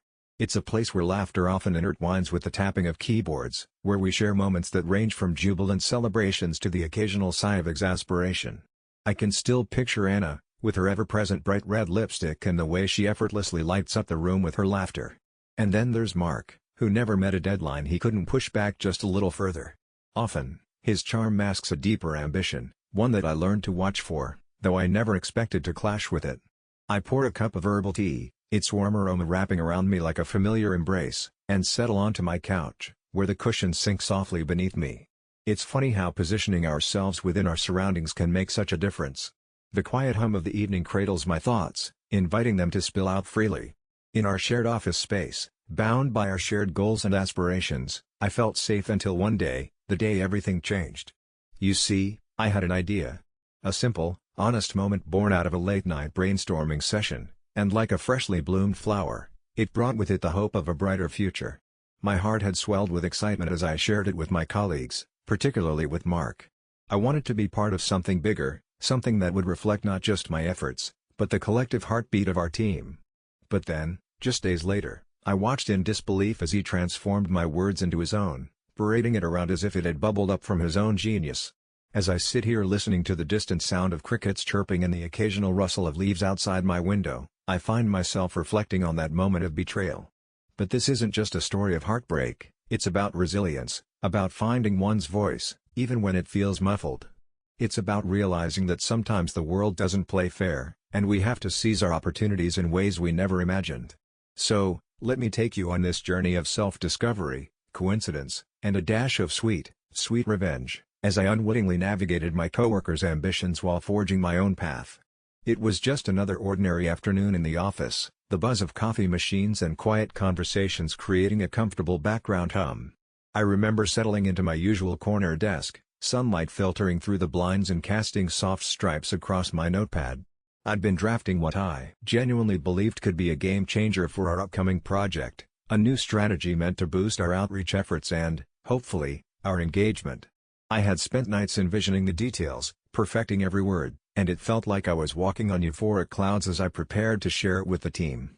I approached our weekly meeting with a heart full of excitement and nerves, ready to unveil my carefully crafted proposal. Little did I know that everything was about to shatter. As I stood at the front of the room, voice shaking and hands slightly trembling, my colleague Derek was just there, smiling, seemingly supportive, but I could feel a heaviness in the air as I shared my idea. I spoke passionately, weaving together every careful detail that had come from deep within me. But that spark of excitement dimmed almost instantly as I noticed something strange in Derek's eyes, a spark that felt far too predatory. Days later, in the same conference room, the atmosphere was light and bubbly as Derek eagerly shared his new idea. I could hardly keep the incredulity off my face as I listened to him lay out my proposal, turning my dreams into a shining achievement. The air felt thick, and the blood roared in my ears as I realized he was not just discussing an idea, he was essentially taking my heart and stampeding over it, wearing it like a badge of honor. In that moment, I felt my world shrink a little. I sat there, heart racing, amidst coworkers who nodded and clapped, unaware of the thievery happening right before their eyes.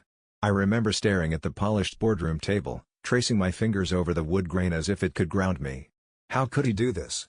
How could someone I once considered a friend, someone who shared coffee breaks and laughter, transform into someone so selfish?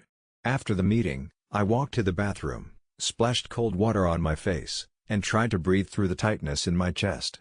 My mind felt like a whirlwind of emotions, betrayal, anger, and then, ultimately, a number of resolve began to flicker deep within me.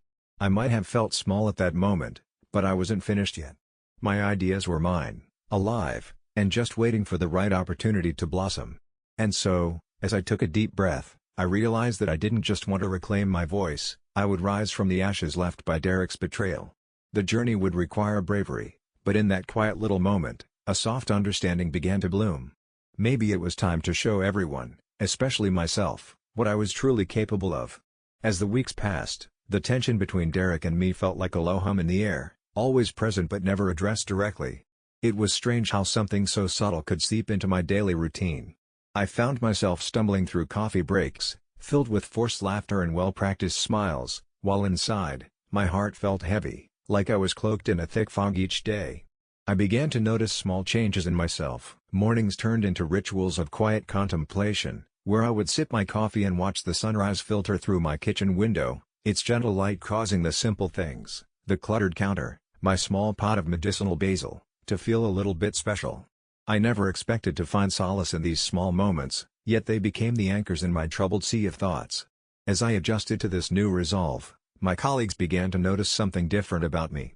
I was speaking up more in meetings, proposing ideas with a newfound sense of confidence. I still heard whispers of the project I first pitched, Derek's project now, but instead of feeling deflated or dismissed, I found myself gathering ideas for my own.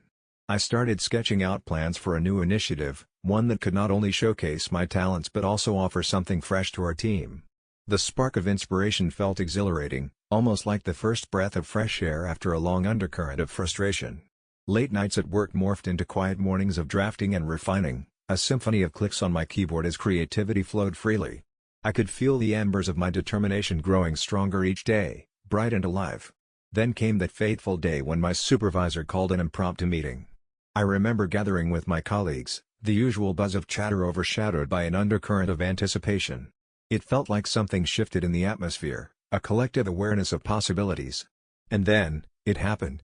My supervisor acknowledged Derek's role in the previous project but then turned to me and said, "We also want to hear your ideas.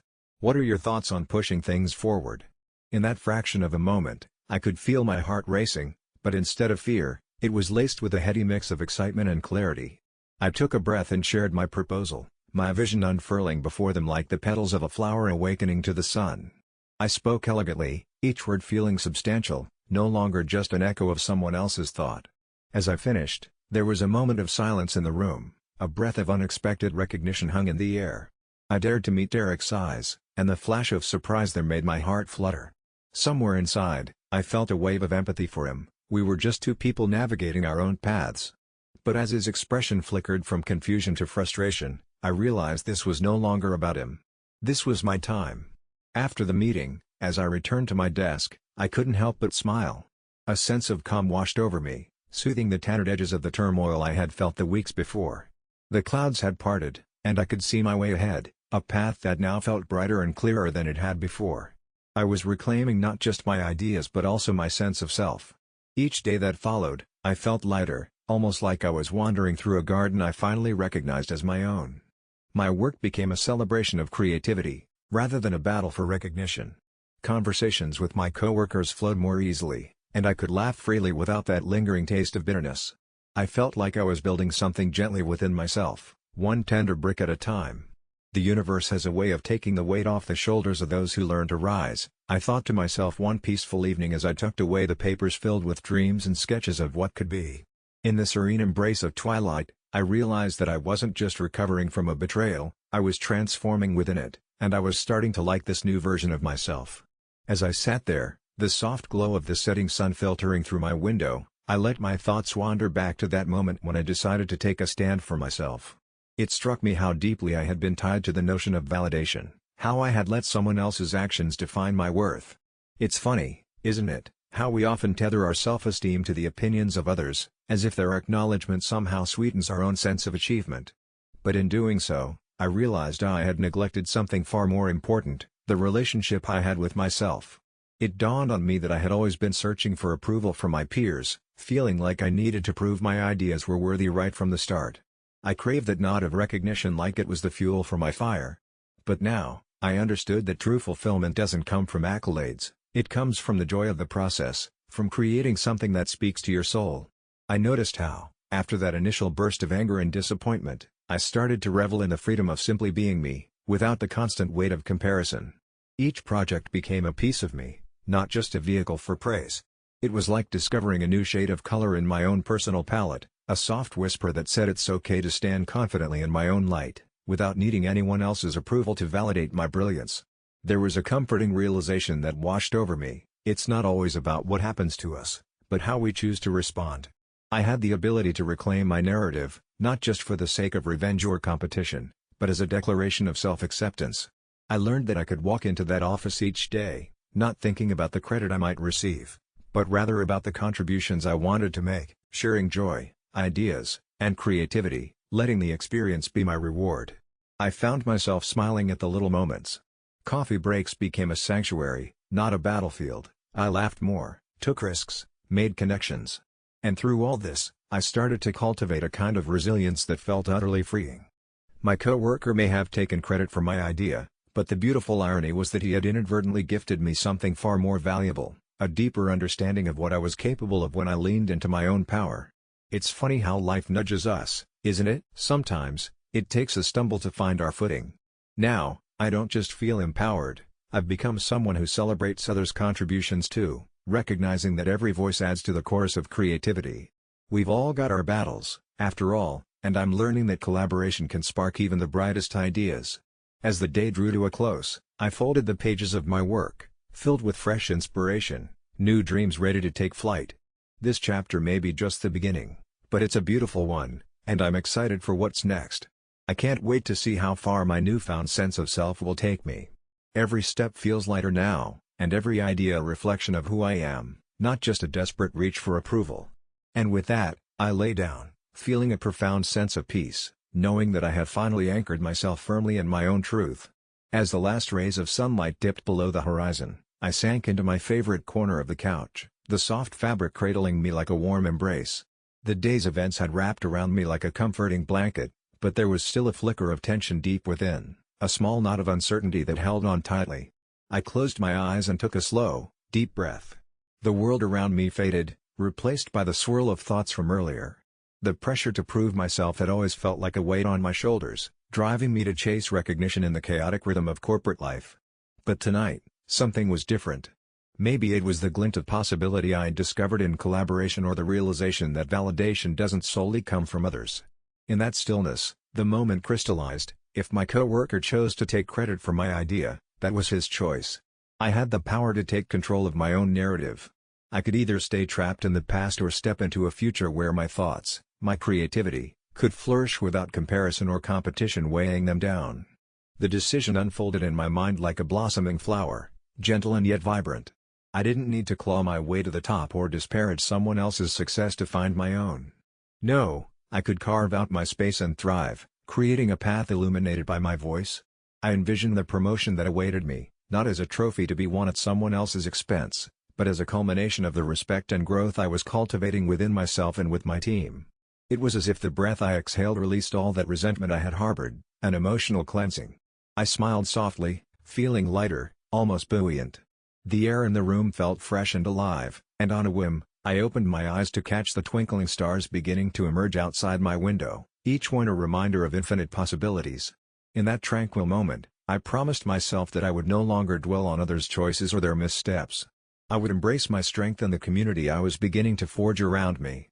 I leaned back into the couch, a wave of comfort washing over me, feeling at peace with my commitment to myself. I would be present as both a creator and a supporter, building a future shaped by shared brilliance rather than overshadowed by competitive shadows. So as I tucked the blanket neatly around my legs, I drifted into a soothing state of sleep, my heart light and steady, dreaming of a future infused with potential. The world felt right again, as if at last, I had chosen the path that was meant for me. As the weeks slipped by like pages turning softly in a well-loved book, I started to notice a shift in the atmosphere at work. At first, it felt as though a dense fog engulfed the office, lingering from that day when I had confronted my coworker about the idea he so casually claimed as his own. But gradually, the weight lifted. With my newfound clarity and confidence, I decided to channel my energy into my projects and support those around me.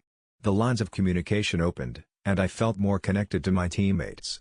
We began holding brainstorming sessions, fostering an environment where everyone's thoughts were valued. My reluctance to speak up melted away as I shared my ideas in these collaborative spaces, each contribution igniting fresh inspiration and laughter. One evening, Just as the sun began its descent, painting the sky in hues of orange and pink, I received an unexpected email. My manager wanted to have a chat. I went in feeling a bit apprehensive but also curious about what was in store. To my delight, the meeting wasn't a reprimand or an acknowledgement of the prior incident. Instead, it blossomed into an invitation, a promotion offer based on my innovative contributions and newfound leadership skills. It seemed the hard work and sincerity I had poured into my projects didn't just shine through, they invited others to see my worth. Choosing to accept the promotion was a serene moment of clarity. It didn't feel like a victory taken at the expense of another, it felt like coming home. I knew I had earned it through my dedication and the genuine relationships I'd built. And with my promotion came an opportunity to advocate for my coworker too, helping him find his own voice and channel his potential beyond the shadows he had cast. While walking away from that meeting, a fierce calm settled within me. This was about more than titles or recognition, it was about crafting a culture where everyone could rise together. I found a deeper joy in helping my colleagues shine bright, creating a camaraderie that was soothing in its authenticity, just like the warmth of that blanket I cherished as I drifted off to sleep each night. So now, as I snuggle into my couch, overlaying the stalls of a bustling office behind me with peaceful dreams, I can confidently say that sometimes, a difficult moment can serve as a stepping stone toward an unexpected growth. The stars that twinkle outside my window no longer intimidate me with their vastness, instead, they remind me that with every struggle comes the chance to illuminate our own paths and lift others along with us. I close my eyes, feeling infinitely at peace with the journey, each star an emblem of the potential yet to unfold. And as I drift off, I realize that the shadows of competition fade when we choose to shine together. In the end, every struggle is just another lesson in finding light, both for ourselves and for those we uplift along the way. As I sit here, wrapped in the comfort of my favorite blanket, the soft glow of a candle flickering in the corner, I'm reminded of a time when I found myself caught in a delicate web of friendship and obligation. It feels right to unburden myself, to find solace in sharing what shaped my heart and the choices I've made. Let me take you back to a sun-kissed autumn afternoon, when the golden leaves danced playfully in the breeze, and the city felt alive with possibilities. My name is Mia, and I live in a sleepy little neighborhood filled with friendly faces and the sweet aroma of baked goods wafting through the air. My life is an uncomplicated tapestry, woven tightly with threads of laughter shared over coffee, long walks through the park, and the cozy gatherings of friends where secrets are whispered under the soft hum of jazz in the background. Among my closest friends is Sarah, a whirlwind of creativity and passion, who somehow always manages to inspire me to reach for the stars.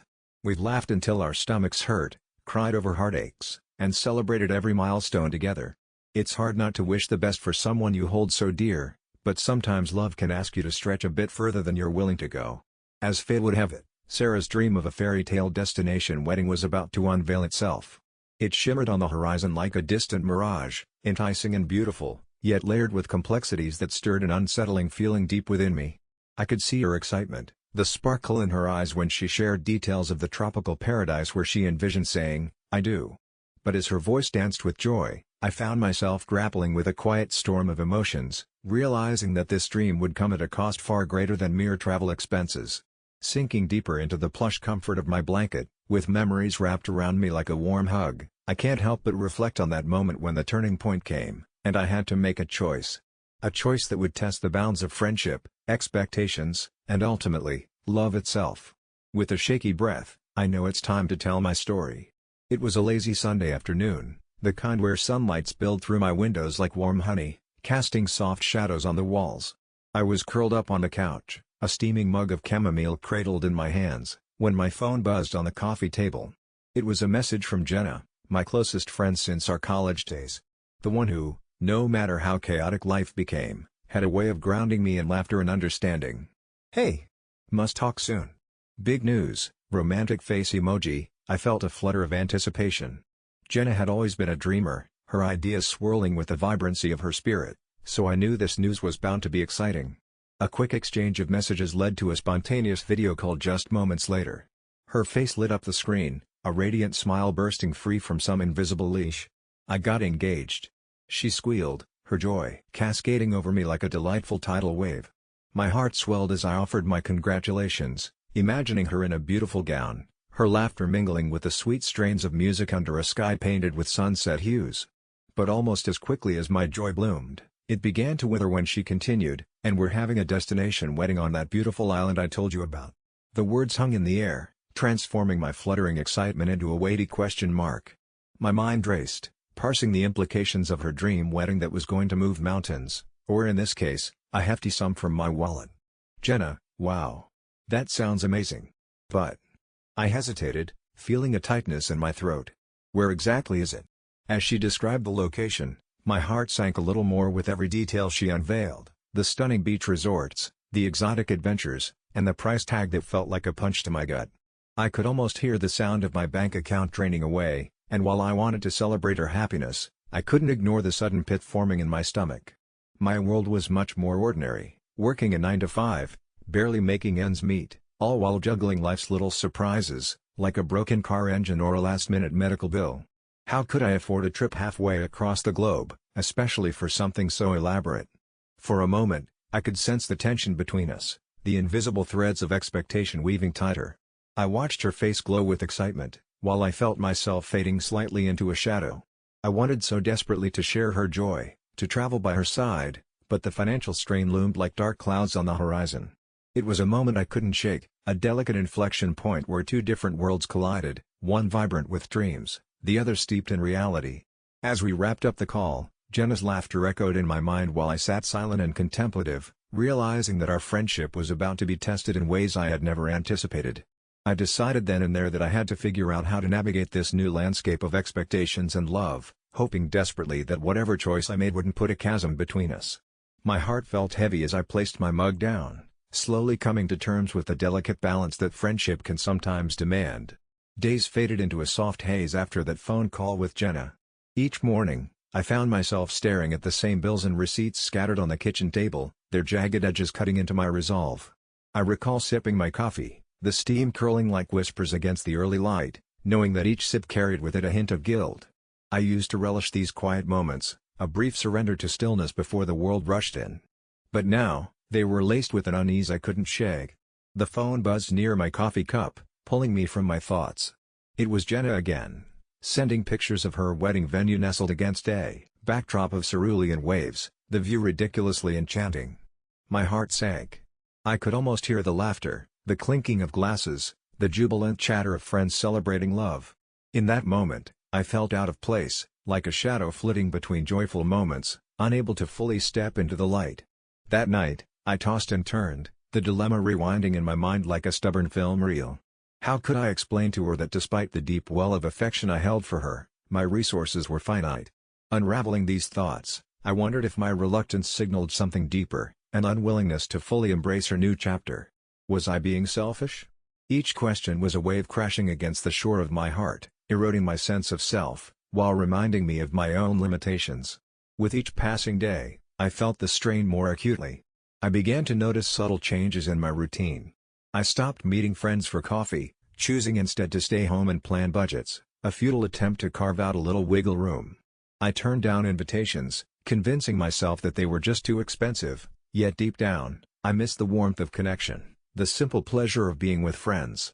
It was as if I was cocooning myself in a capsule, ensuring I wouldn't be swept up in the celebration that seemed to tease and mock me from a distance.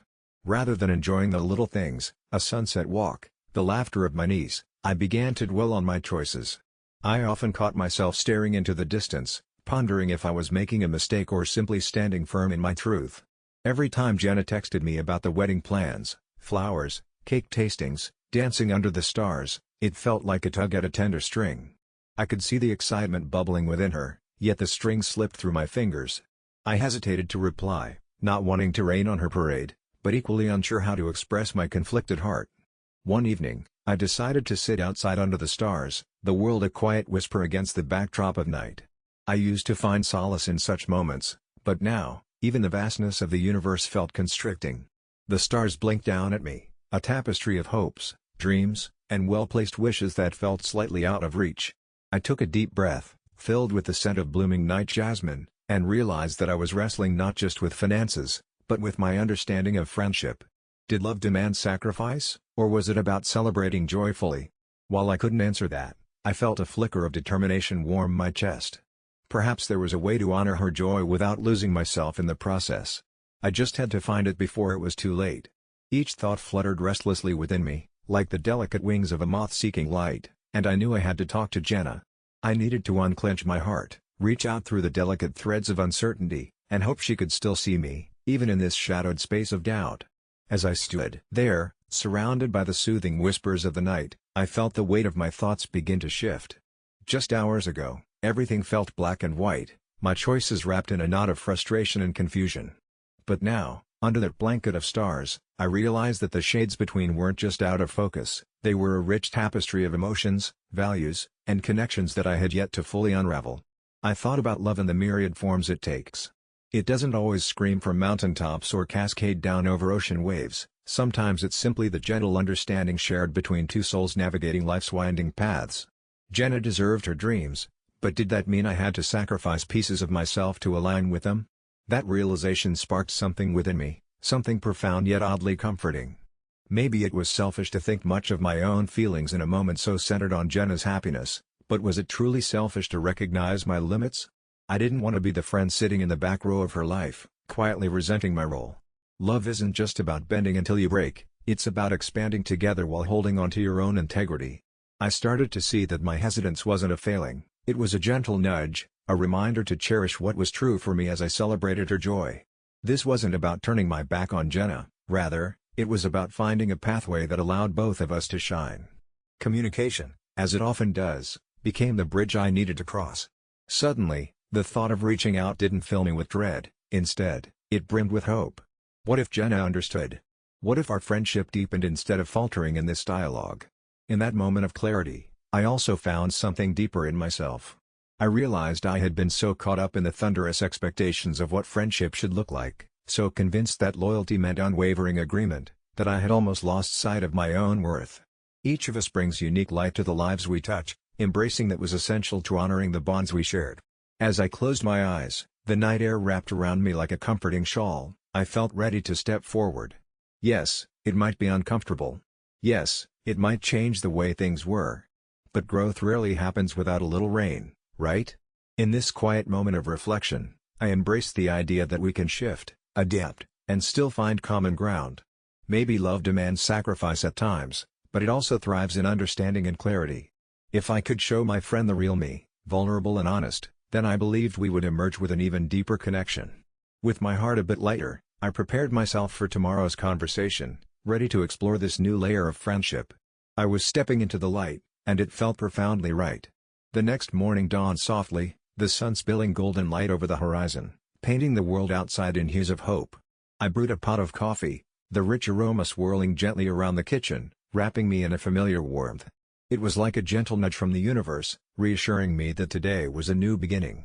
As I sat at the table, the sunlight danced off the surface, glimmering like tiny promises. I took a deep breath, feeling the gentle rise and fall of my chest, grounding me in the moment. My heart was calm, a sense of determination weaving through my thoughts like a delicate thread, strong yet soft. It didn't matter what the conversation would bring, what mattered was that I was ready to share my truth. When I finally faced my friend, I felt a newfound clarity.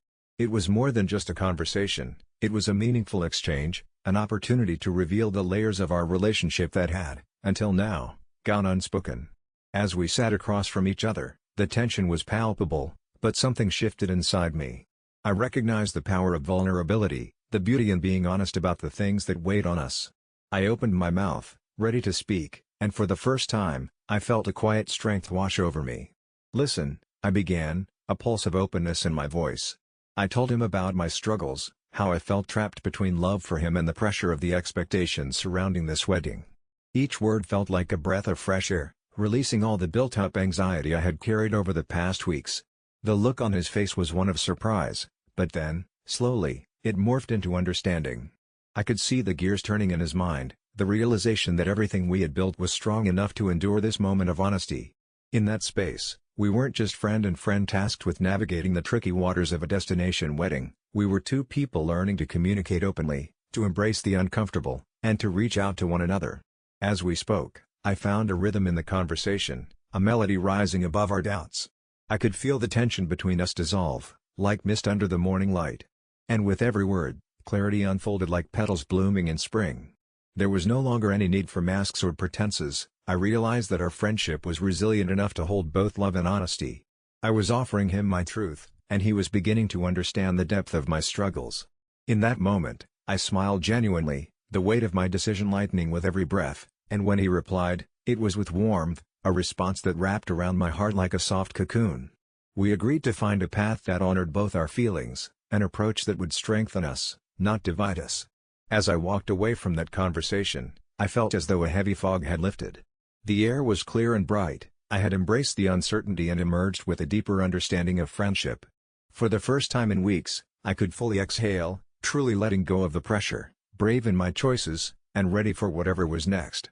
It was a breath of fresh air, and it felt extraordinarily freeing. As time passed after our heartfelt conversation, I noticed subtle changes illuminating the landscape of my friendship with Jake. We fell into a new rhythm, one built on respect and mutual understanding, where we no longer shied away from the hard conversations or the truths that tested us. It was as if we had emerged from the underbrush of confusion into a sunlit forest, where branches no longer intertwined in a struggle, but instead reached out to one another in gentle support. The wedding approached, and as the date drew closer, I found peace in my choice to stand my ground. I didn't attend Jake and Sarah's celebration, and initially, I wondered if my absence would leave a cloud over our friendship. But in the place of worry, I discovered something remarkable. The space allowed me to cultivate my own joy, separate from their momentous day. I celebrated from afar, watching their bliss unfold through the shimmering images shared online, each frame filled with laughter and love that seemed to radiate across the screen.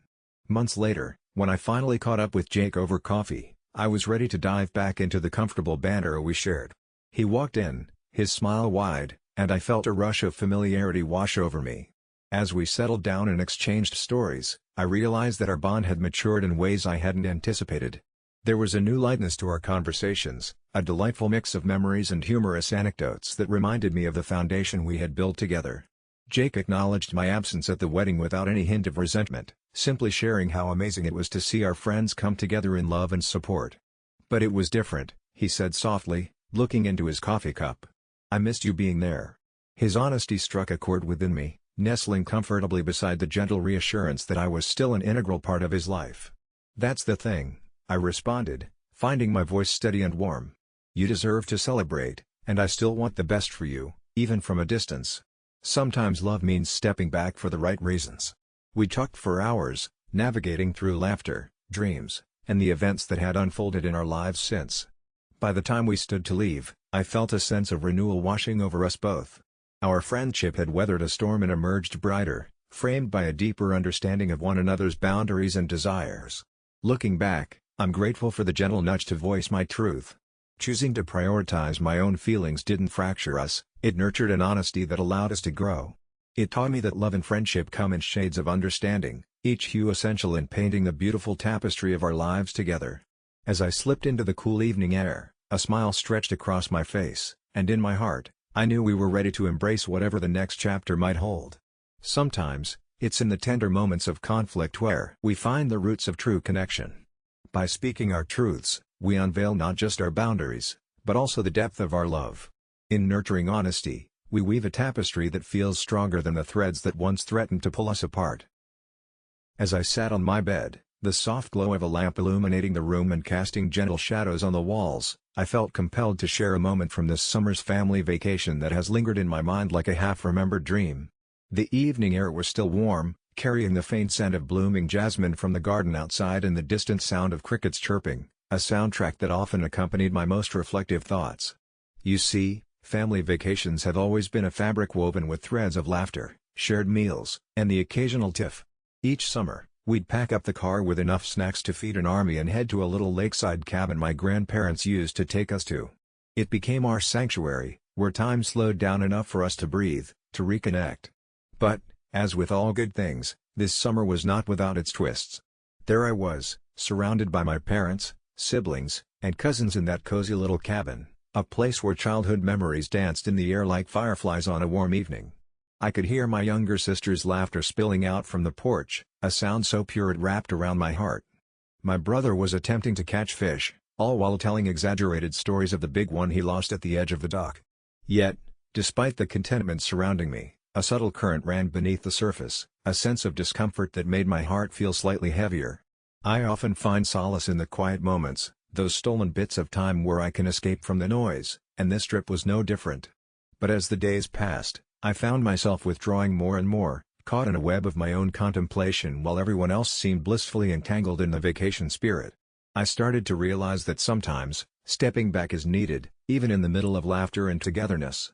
Perhaps it was my introverted nature or the swirl of unspoken thoughts that churned within me. I knew deep down that something was amiss. So, one moonlit night, as the laughter of my family echoed like a lullaby through the walls, I made the decision to leave early. It felt heavy in my chest, like dropping a fragile glass ornament, but I knew in that moment, for my own peace, it was time to go. What followed was an unraveling I hadn't quite anticipated, and as I reflect on it now, it feels like part of a story that needs to be told.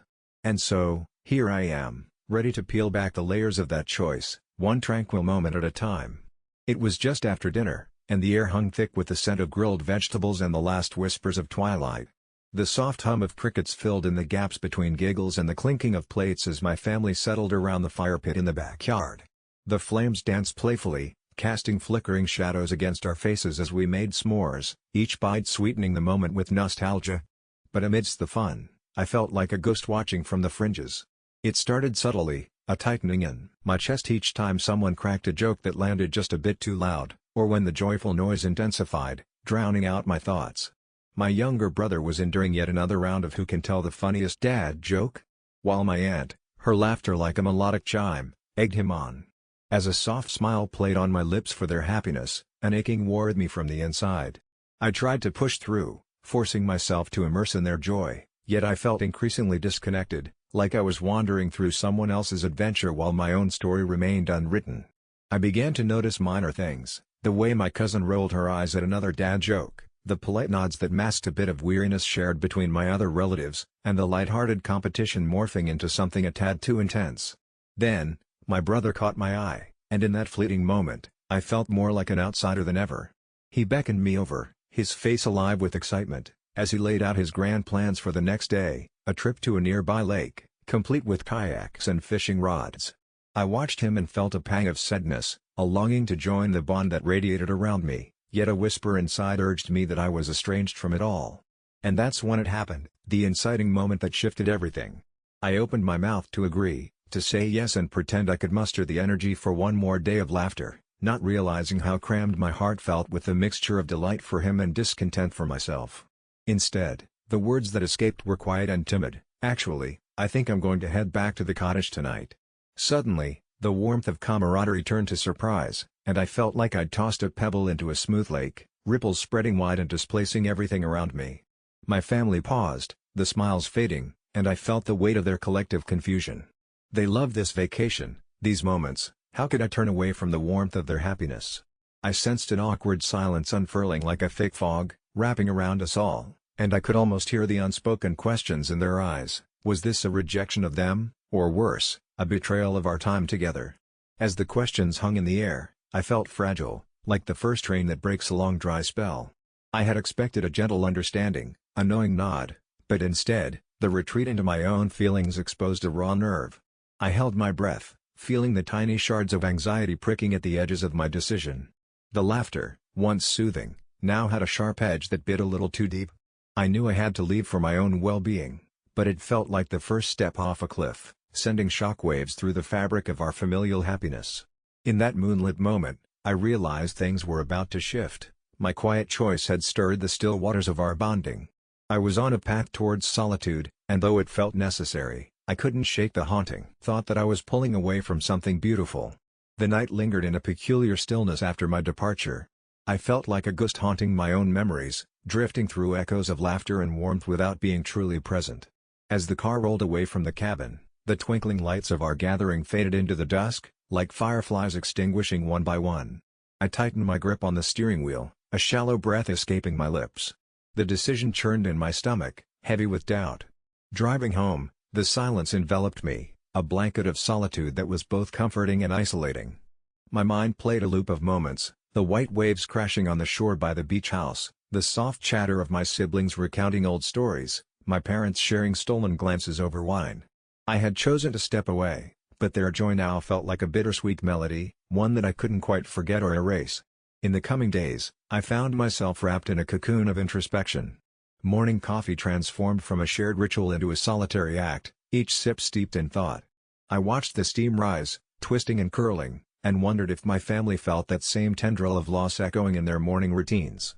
Did they realize my absence was a quiet rebellion against a cycle of togetherness that had begun to suffocate me? Work filtered in and out of my mind like a distant radio station, faint yet relentless. Seeing my colleagues laugh in their clusters reminded me of what I had walked away from. Sometimes, in the break room, I would catch myself smiling at their chatter, but then I would feel it, that familiar ache in my chest. A longing for connection swirled with an unsettling sense of isolation. I questioned everything. Was I wrong to prioritize my mental space over shared familial joy? What were families built on if not for the inevitable clashes of need and expectation? Days turned into a silent projection of my emotions. I craved the laughter of my family, yet every time I dialed their number, hesitation wrapped itself around my heart. What would I even say? Would they understand my struggle? I imagined the conversations playing out in my head, the warmth in their voices, juxtaposed with the distance that lingered like a shadow between us. I could picture my mother's concern, my father's quiet contemplation, the way my sisters would blink at me in disbelief. Then, one evening, as I curled up in my familiar nook at home, a flood of sadness washed over me. I picked up my phone to scroll through photos of our beach trip, the way the light caught my sister's hair as she squinted against the sun and my brother making shadow puppets on the wall. Those images were tiny memories stuck in time, snapshots of what we had shared. Yet they felt as distant as the moon. I felt a pang of regret, wondering if letting go of my family's embrace was like shutting the door to that carefree laughter forever. What was I really saying by walking away? Was I really preserving my own peace or unraveling the very essence of who we were together? It was an unsettling paradox, one that taunted me with both clarity and confusion. And so, the days drifted by, each one a blossoming mixture of hope and melancholy. I was learning, painfully yet beautifully, that solitude can cradle the heart, but it does not always soothe the spirit. I found strength in vulnerability, a reminder that personal truths are rarely aligned with the expectations we carry. Maybe my absence was not just a retreat, it was a quest for understanding ourselves anew, and perhaps even deeper bonds were waiting to bloom again when the time was right. Reflection: as I spent my quiet moments contemplating my decision to leave, a soft realization unfolded inside me like the petals of a tender flower. I had thought my absence was a rejection, a disconnect from my family, when in truth, it had been a step towards reconnecting with the person I often lost in the chaos of our shared laughter and familiar routines. The sounds of their joy echoed in my mind, but for the first time, I heard the distant whispers of my own heart, urging me to listen, to notice the parts of myself that often got drowned out by the noise of holiday cheer. I began to understand that my peace was not an adversary of familial love, rather, it was the foundation upon which we could build stronger bonds. It dawned on me that I didn't have to completely choose between myself and them. Embracing my own needs didn't erase my love, it actually invited compassion and understanding, both for myself and for the family I cherished. The days alone were like a soft lullaby, giving me the space to explore the layers beneath my surface. Each emotion felt potent yet familiar, like an old friend I had been too busy to catch up with. I admired the strength in my vulnerability, realizing that it wasn't a sign of weakness but rather a courageous pathway to authenticity. Yes, I had walked away, but what I discovered in that solitude was transformative and reassuring. When I finally returned to them, I wasn't just a familiar face sliding back into the routine. I was a person renewed, equipped not only with my own insights but with the understanding that being my truest self could weave its way beautifully into the fabric of our connections. Facing the warmth of their embraces again brought a new song to our family symphony, one that resounded with knowing, acceptance, and deeper love. In that moment of reconnection, I found peace in the paradox. We do not have to sacrifice for love. Sometimes, we need to cultivate our own gardens to truly nourish the relationships that mean the world to us. I returned to my family not just as their member, but as my own, whole, compassionate, and ready to embrace the messiness of love in all its beautiful forms. As the sun dipped low on the horizon, painting the sky in hues of pink and orange, I found myself sitting on the edge of the porch, the familiar sounds of my family's laughter drifting around me like a soft melody. It felt like a dream, one that was both achingly beautiful and a sharp contrast to the swirling chaos I had left behind. The evening air was warm, wrapping around me like a comforting blanket, and in that moment, I inhaled deeply, letting the scent of pine and the distant sea air fill my lungs. That's when it hit me. the quiet clarity that had somehow eluded me during all those moments of internal struggle.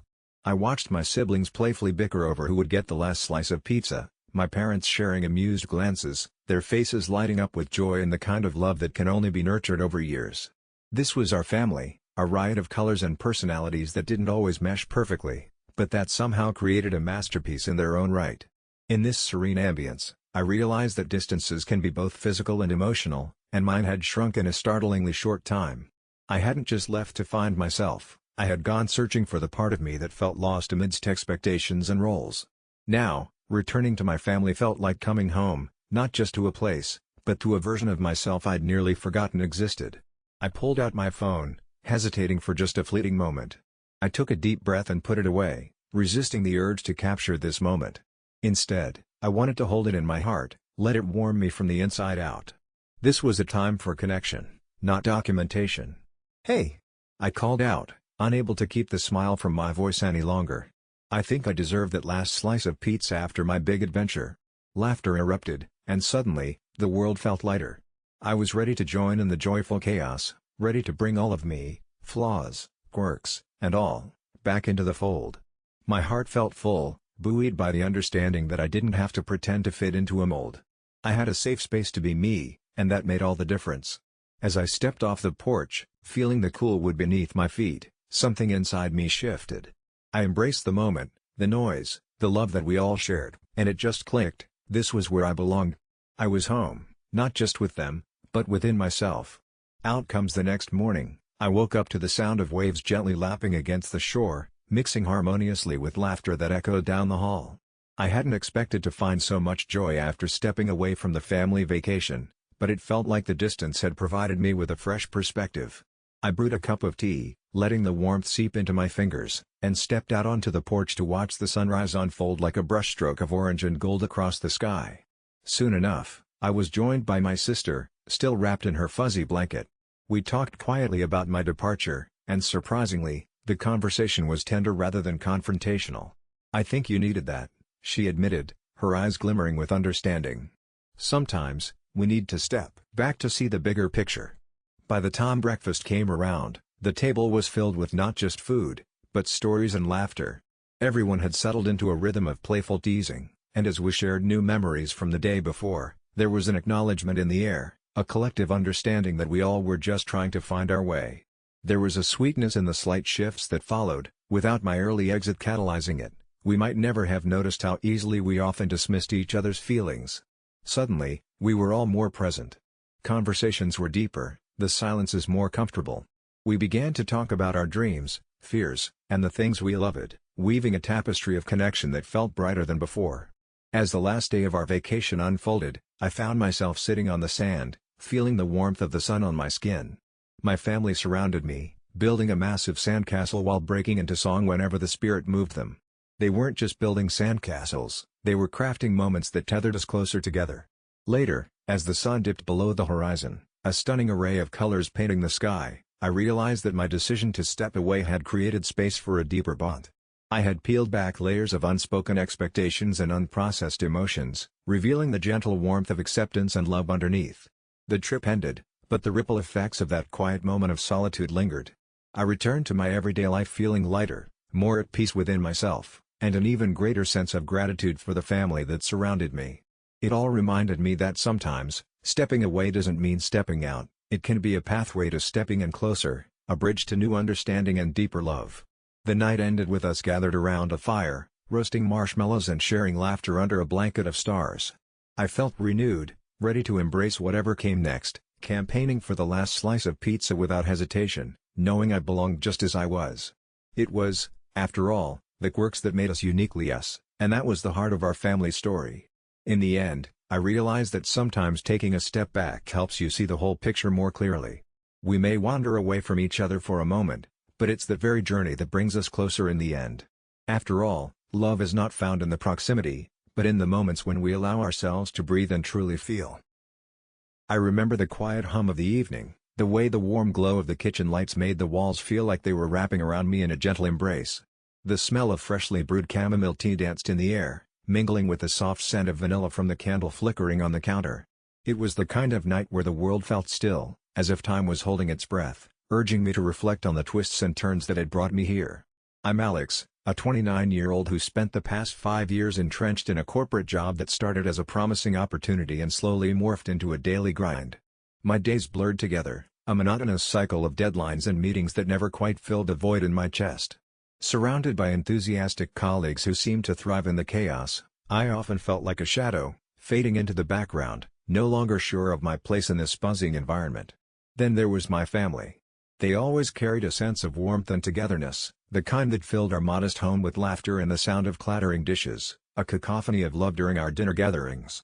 My parents, filled with their own ambitions and hopes for me, envisioned a stable future where I climbed the corporate ladder, fancy title, secure salary, the works.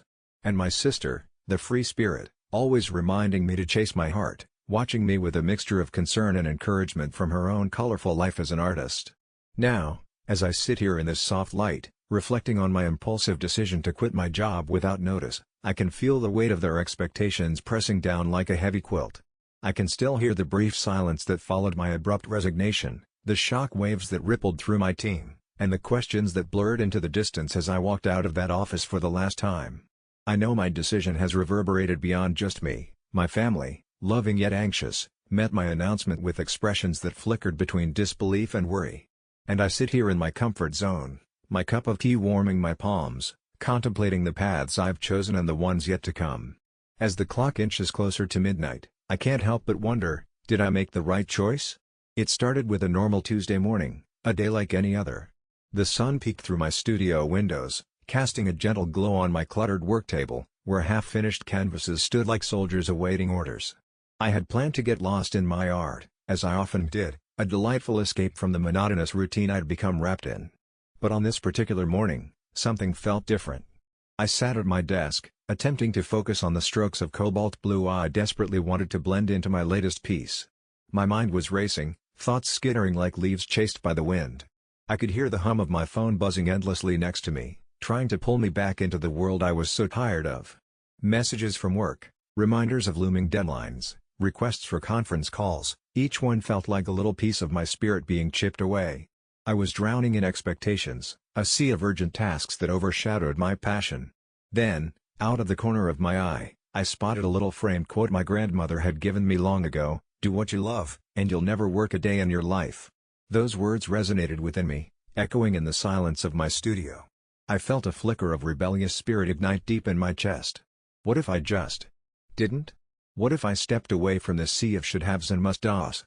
With my heart pounding like a drum in my ears, I grabbed my phone and scrolled to my boss's contact.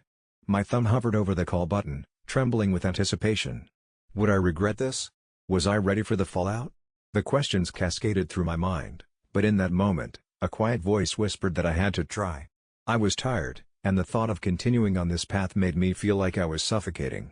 So, before I could second-guess myself, I hit send on that resignation email. I typed those words with shaky fingers, feeling each keystroke release a bit of the anxiety I carried. Effective immediately. I paused for just a beat before hitting send, feeling as if I was leaping into an abyss. When I finally hit that button, reality crashed in. I felt light as a feather and heavy as stone all at once. Adrenaline coursed through me as I stepped outside, the air crisp and bright, the world somehow appeared more vivid, more alive. And then, as the weight of my decision began to settle, I realized this wasn't just about me. It would ripple through my family too. Their hopes and plans for my practical career were tied to this decision in ways I had only begun to grasp. That evening, over dinner, the mood took a turn. When I finally shared my decision, my father's fork clattered against his plate. My mom's hand flew to her mouth, a gasp caught in her throat. I could see the worry unfolding on their faces, their love mingling with disbelief.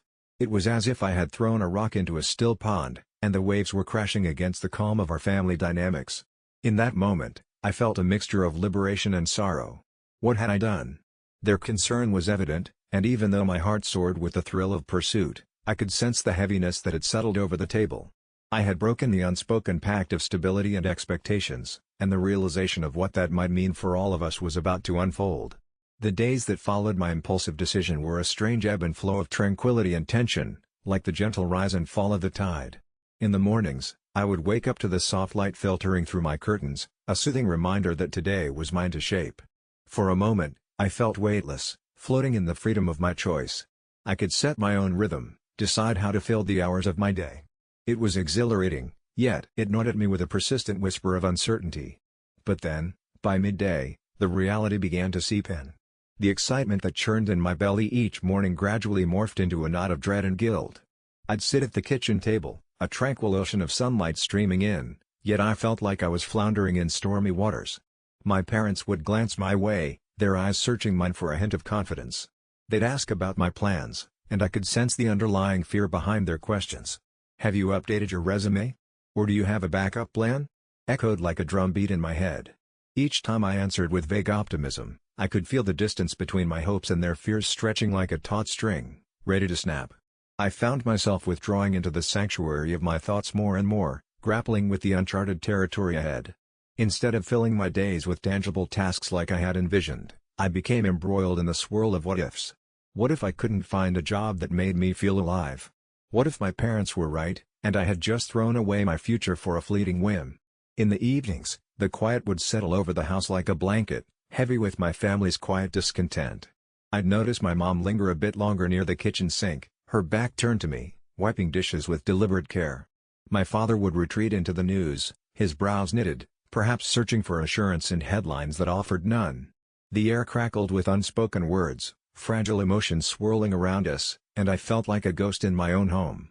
At times, I would catch a glimpse of their worried faces reflected in the window's glass, each line etched deeper with unspoken concern as they glanced at me. I wished I could reassure them, to let them know that my heart was set on building something genuine. But every time I opened my mouth, the words tangled in my throat like stubborn vines. Late one night, after my parents had gone to bed, I sat alone in the living room, wrapped in a thick blanket. The moonlight poured through the window, illuminating the edges of the book I had cracked open, its comforting narrative a welcome escape from the storm of my thoughts. I leaned back on the couch, feeling the weight of the evening settle on my chest. In the stillness, I breathed deeply, trying to align my heartbeat with the rhythm of this new path I had chosen. Was this uncertainty truly a life-altering mistake? Or was it simply the first step into a life that felt more authentically mine? With each breath, I tried to tether myself to the belief that sometimes, good things take time to bloom. I closed my eyes, allowing myself to dream of what could be, the flicker of hope igniting a quiet resilience within me once again. As I surrendered to the embrace of sleep, I could almost believe that everything would be okay. Perhaps in the quiet, subtle unraveling of my life, both my dreams and my family's love could exist in harmony. I wanted to believe that this was merely the beginning of a new, beautiful story, one filled with twists and turns that could lead me back to the heart of what truly mattered. As I lay there, the weight of my decision began to settle in a different way. A gentle wave of awareness crested and softly ebbed, offering me glimmers of clarity that had previously been shrouded in confusion. I thought back to the frantic cycle of meetings and deadlines that once consumed me, a never-ending marathon where the finish line never felt real. I had poured so much of myself into that job, often at the expense of my own well-being and even my relationships.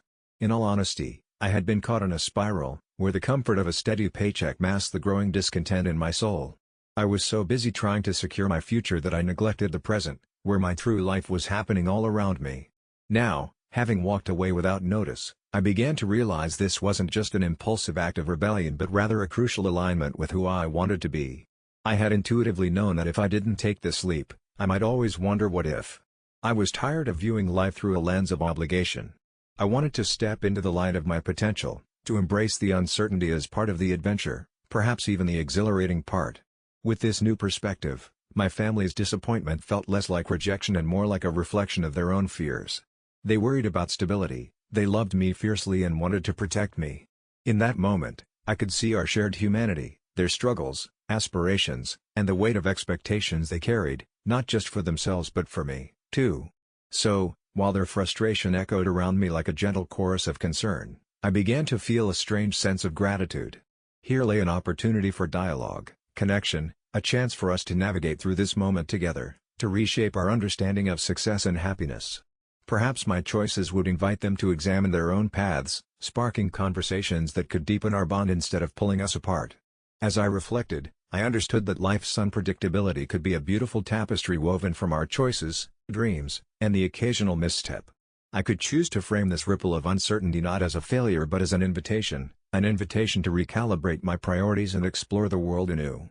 No longer tied to a title but anchored by my courage and vulnerability, I felt a heartbeat reclaiming its rhythm, one that echoed the truth that I was learning to trust myself.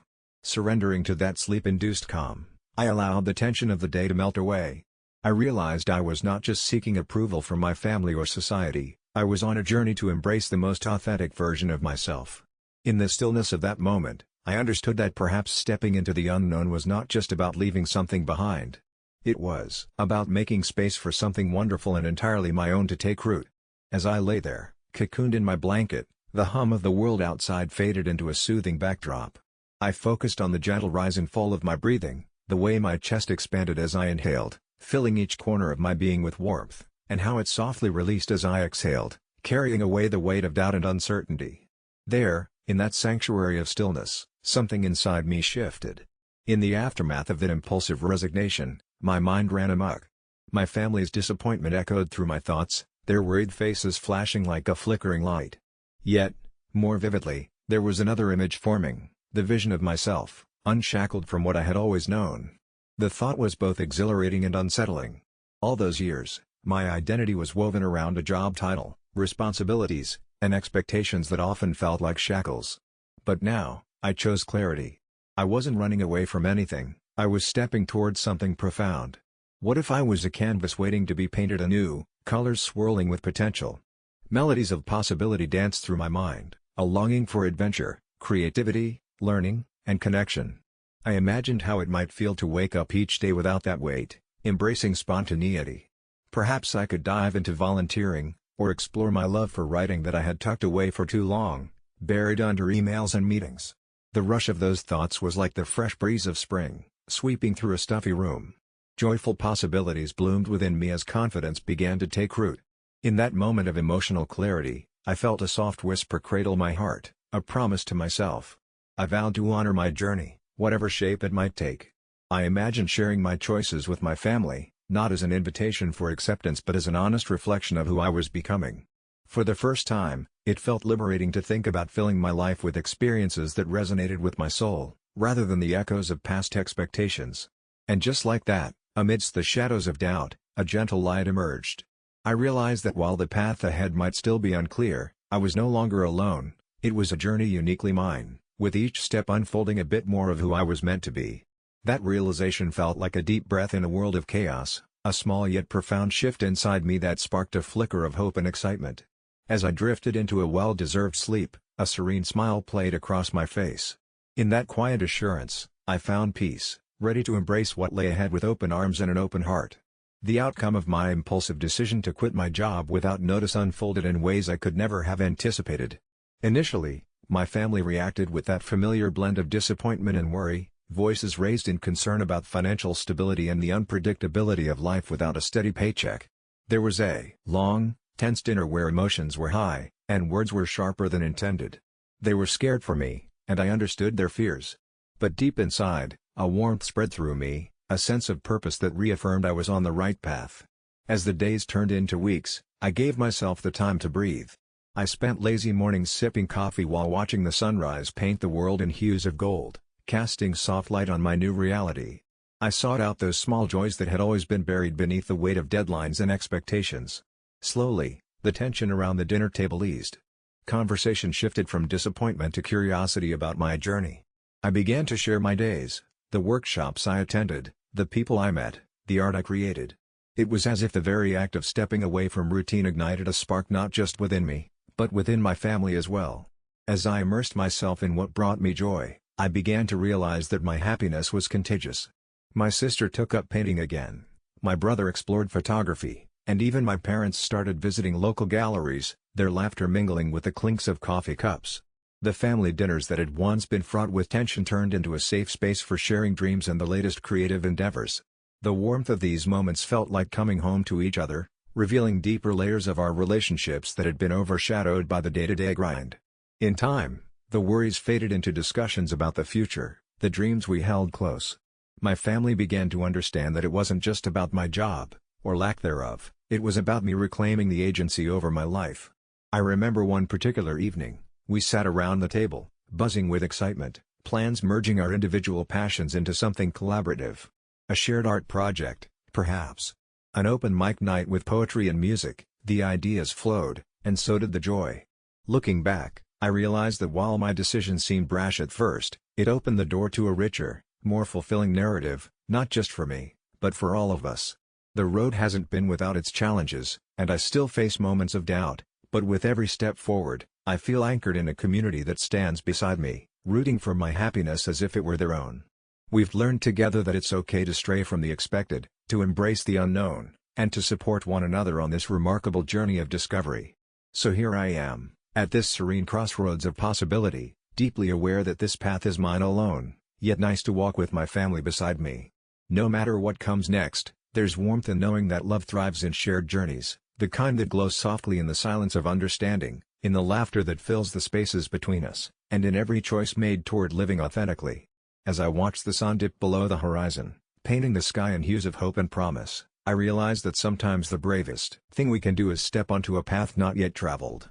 It's in these moments of uncertainty where we find our true selves, surrounded by the voices of those who love us, reminding us that every choice can lead to a new kind of light.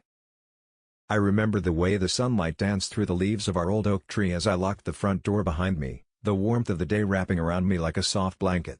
It was early September, and the world felt like it was slowly exhaling after the heated summer months, the air turning crisp with whispers of autumn just around the corner. Little did I know, the tranquility of that day would soon be overshadowed by a surge of unexpected emotions. I had just finished my junior year of college, and the anticipation of summer vacation filled me with a sense of freedom.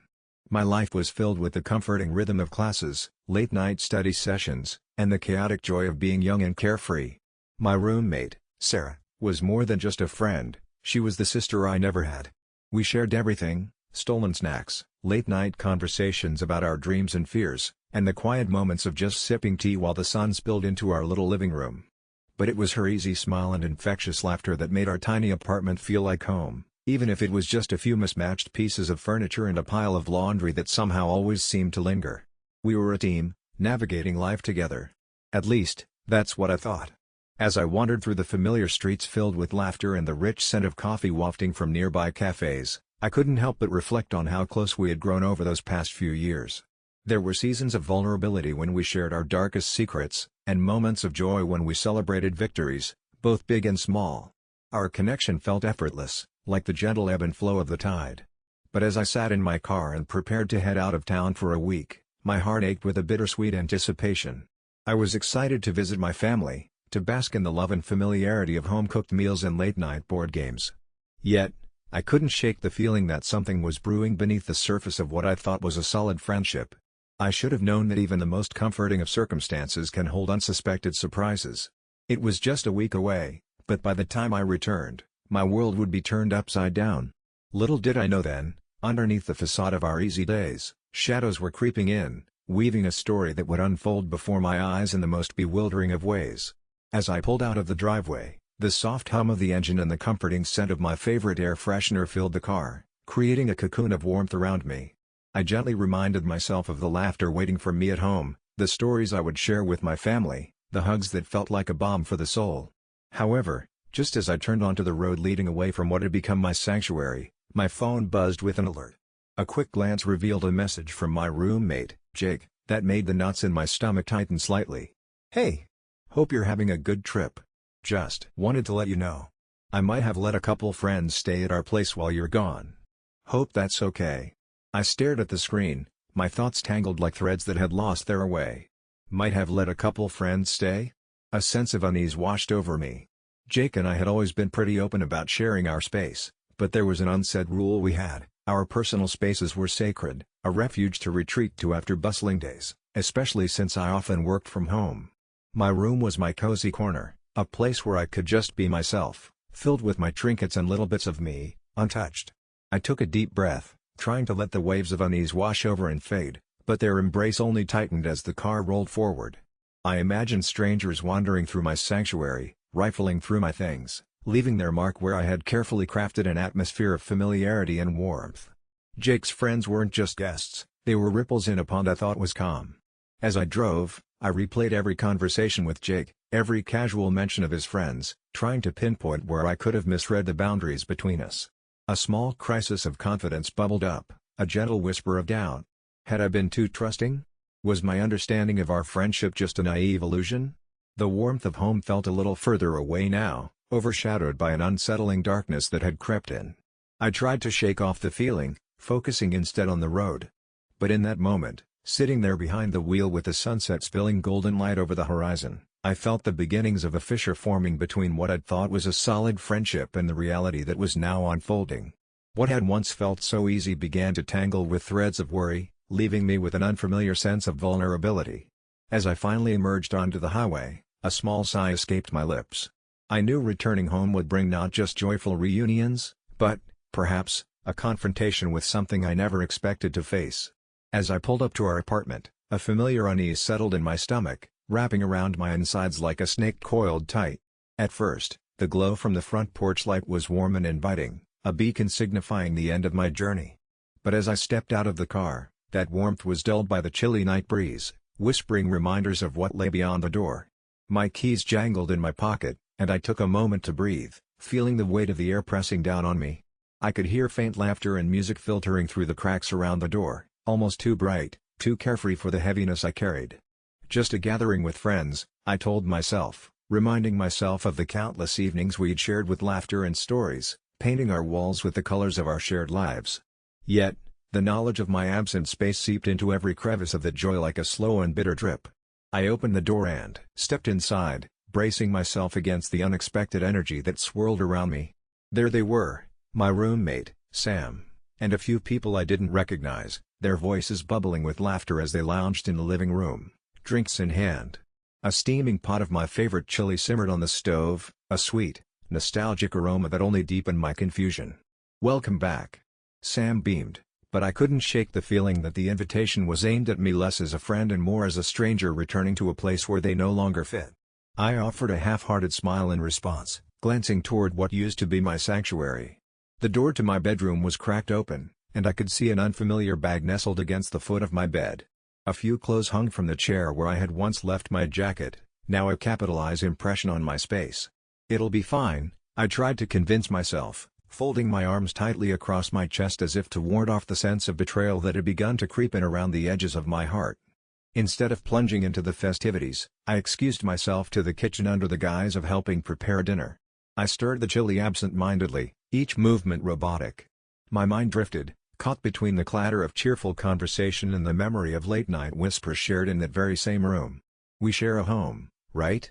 What did that even mean when walls could be rented, when rooms could be claimed without a word of warning? The night slipped further into chaos, the laughter echoing off the walls that had once felt so protective. I caught snippets of conversation, jokes, mismatched stories, and a clanking of bottles against glasses. In those moments when the laughter bore down on me, I felt prominently out of place, like a solitary note in a melody that no longer included me. "Just breathe," I told myself quietly, though I felt the air catch in my throat. I meticulously cleaned up the dishes, placing everything away as if performing some ritual of normalcy. I wanted desperately for the snugness of our life to wrap around me again. But even as I washed my hands, the warm water somehow felt like just that much further away from the comforts I clung to. Later, as my roommates and their friends filed out for the night, I lingered in the living room, my gaze drawn to the now closed door of my bedroom. It had become a land of mystery, a territory claimed by others while I was absent. Deep down, I understood that Sam had probably done it in good faith, perhaps needing help with rent while I was gone. Still, let a wound sit unacknowledged long enough, and it becomes infected with doubt. "Why didn't you think to ask me first?" I whispered to the empty room, knowing full well I doubt I could get the words out without choking on the betrayal. I couldn't help but feel like I had stayed away too long, inadvertently giving permission for what had happened in my absence. As I lay down that night, the silence pressed around me, separating the space I once felt so safe in from this new reality, the soft hum of my doubts lulling me into fitful sleep. I closed my eyes and wrestled with my feelings, the distance in our friendship stretching like the bounds of a dream that had begun to dissolve upon waking. I realized then that I craved clarification, but I feared what seeking the truth would reveal about the person I thought I knew and the fragile thread still holding our friendship together. As I stared at the ceiling, tracing the cracks in the paint with my eyes, I couldn't help but wonder how I had arrived at this place, a space filled with so many unresolved feelings. I gently rolled onto my side, letting the pillow cradle my head as I breathed deeply, letting the weight of the day wash over me like the tide. The betrayal was sharp, yes, and it cut deep, but with time to reflect, the anger started to fade, revealing a more poignant truth beneath. In the quiet hours, I began to see myself more clearly. Sure, I felt hurt and abandoned, but beyond that, I realized I had been living in a way that allowed myself to be taken for granted. I thought of how often I prioritized others' schedules, their needs, their lives, over my own. Maybe it's because I thought that was what friends were supposed to do, to be unyielding, to put forth unwavering trust. But trust, I now understood, is a two-way street, and somewhere along that road, I had neglected my own needs. I felt a remarkable shift within me. This was more than a simple clash of responsibilities, it was a revealing moment, a chance to reevaluate my self-worth and to accept that asking for respect is not only fair but necessary. That thought hung in the air, settling comfortably alongside the memories of laughter and shared secrets, the moments that had built our friendship. But I like to think those moments could withstand this storm, that perhaps, after addressing what happened, we could grow from it rather than succumb to it. As dawn crept through the edges of my curtains, painting my room in soft pastels, I resolved to have that conversation. Not out of revenge or anger, but from a place of love, love for our friendship and love for myself. This moment, though painful, sparked clarity. I didn't want to hold on to resentment, I wanted to own my narrative, to voice my feelings and fears, and to reshape our understanding of one another. So, in a way, perhaps I should thank my roommate. What initially felt like a betrayal transformed into an important lesson about boundaries and personal value, a reminder that it's okay to take up space, to be seen, and to not be afraid of what that means for my relationships. Because at the end of the day, I deserve a friendship built on trust, respect, and open communication, no matter how daunting that conversation may seem. And with that thought anchoring me, I felt a flicker of hope emerge, lighting the path ahead. As I sat on my bed that afternoon, the very bed that hadn't just held my dreams and late-night laughter but had, for a brief moment, been a stage for someone else's transient story, I took a deep breath. The room, once chaotic and airy with the remnants of my emotions, felt strangely peaceful now. The anger was still there, simmering softly beneath the surface, but it was no longer the only visitor in the room. Instead, I could feel a lightness, a quiet assurance beginning to unfurl within me. I closed my eyes for a moment, letting the warmth of the afternoon sun wash over my skin, and I imagined what it might be like to have that honest conversation with my roommate. I pictured us sitting together, probably on this very bed, the sunlight streaming through the window, illuminating the truth in our eyes. The image filled me with an unexpected softness. I could see it clearly now, us sharing not just our grievances but also our fears, how we might be vulnerable and scared, and in that vulnerability, how we could find understanding. I could approach it not as a confrontation, but as an invitation. An invitation to a deeper connection, to a friendship that felt safe and whole. I opened my eyes and smiled faintly, feeling a warmth blossom within me, a gentle reminder that I have the power to choose how this story unfolds. I stood up, my feet feeling firmer on the ground, and I started to tidy my room, putting everything back into its rightful place. Each object I touched felt like a choice, an affirmation of my intention to reclaim my space, both physically and emotionally. It wouldn't be easy, I knew that. But for the first time, I wasn't just bracing for the worst. Instead, I was ready to embrace whatever came next, whether it was repair, a different understanding, or perhaps even a chance to redefine the roots of our friendship. As I folded a blanket and placed it neatly at the end of my bed, I whispered a small promise to myself: I will not shy away. I will take up the space I deserve, and I will speak my truth. This moment wasn't just about reclaiming my room, but rather reclaiming my voice, my boundaries, and my worth. And somehow, I felt brighter for it, like the gentle glow of twilight settling in, bringing with it the promise of another day. The few days following my confrontation with Jamie were a blur, filled with a mix of uncertainty and a quiet resolve that kept me grounded. I braced myself for the fallout, imagining arguments and heavy words heavy enough to sink the fragile foundations of our friendship. Instead, there was an unexpected calmness in the air, like the soft hush that settles in right before a storm. When we finally sat down together, it felt almost surreal. Jamie, looking sheepish, began by apologizing, his words tumbling out in an unsteady stream. There was no defiance in his tone, just an honest acknowledgement of his mistakes and, more importantly, the misunderstanding that festered beneath the surface. I felt as if we were both standing at a precipice, staring into a chasm of unsaid words and hidden emotions, but something in that moment held us back from falling apart. Instead, we spoke, our hearts both heavy and light all at once, trying to make sense of the tangled paths we had walked. The conversation was rough around the edges, raw and revealing, but it was also a shared vulnerability that led to a profound sense of relief. We navigated through our grievances, both big and small. I learned that Jamie had rented my room in a moment of panic, driven by financial burdens and a fear of losing the apartment that we had both called home. In that chaotic decision, he hadn't considered how it would make me feel. As we talked, something shifted in the atmosphere. With every shared moment of honesty, I felt an old weight lifting, the heaviness of betrayal turned to a shared resolve to move forward. We agreed on boundaries, ways to communicate better, and most importantly, how to honor each other's space and privacy, both physical and emotional. After our talk, there was no magical resolution, just a lasting peace. Jamie and I became more mindful of our actions, and although trust had been shifted, it wasn't broken beyond repair. I began to see glimmers of the friendship I cherished, rekindling our connection with the understanding that it had been tested but not defeated. As twilight fell, I sat back on my neatly folded bed, the room once again my sanctuary. I allowed myself to breathe deep, inhaling the sweet scent of fresh laundry mingling with a simmering hope for a better future.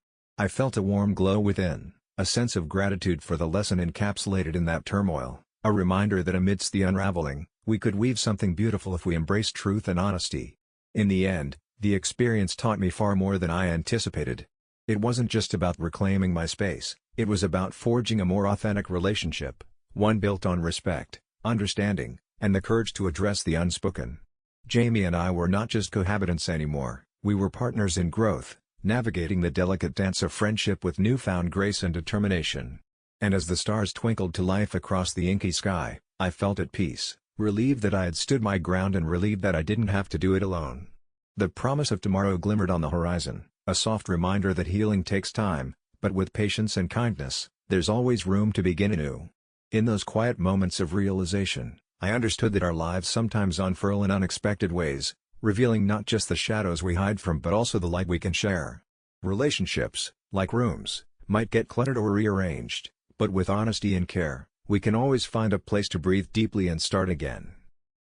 The clock on the wall ticks softly, marking each second as I sit on the edge of my bed, the warm glow of my bedside lamp wrapping the room in a gentle embrace. It's one of those evenings where the air feels thick with possibilities, and I can hear faint music filtering through the open window, a nostalgic tune that's become the soundtrack to my life lately. I'm Sam, a 20-something navigating the bustling streets of the city with wide-eyed wonder and an ever-tingling sense of hope. Just last week, I stumbled upon my dream apartment. The kind with sun-drenched mornings and cozy corners that seem to breathe in sync with you. It's a quirky little place, drenched in character, with pale blue walls and wooden beams that creak underfoot, like old friends whispering secrets. The moment I stepped inside, I could almost hear the echoes of laughter and heart-to-heart conversations that might fill the rooms. It felt like coming home. My roommate, Mia, is the sunshine to my quiet storm. We met during our freshman year of college, two lost souls in a sea of unfamiliar faces. With her vibrant laugh and endless optimism, she is the kind of person who makes even the blandest of days feel alive. I can hardly imagine my life without her quick wit and reassuring presence. She's currently finishing a late shift at the cafe, her favorite place in the world, filled with the scent of fresh pastries and brewing coffee, the kind of nostalgic aroma that makes you feel completely wrapped in love.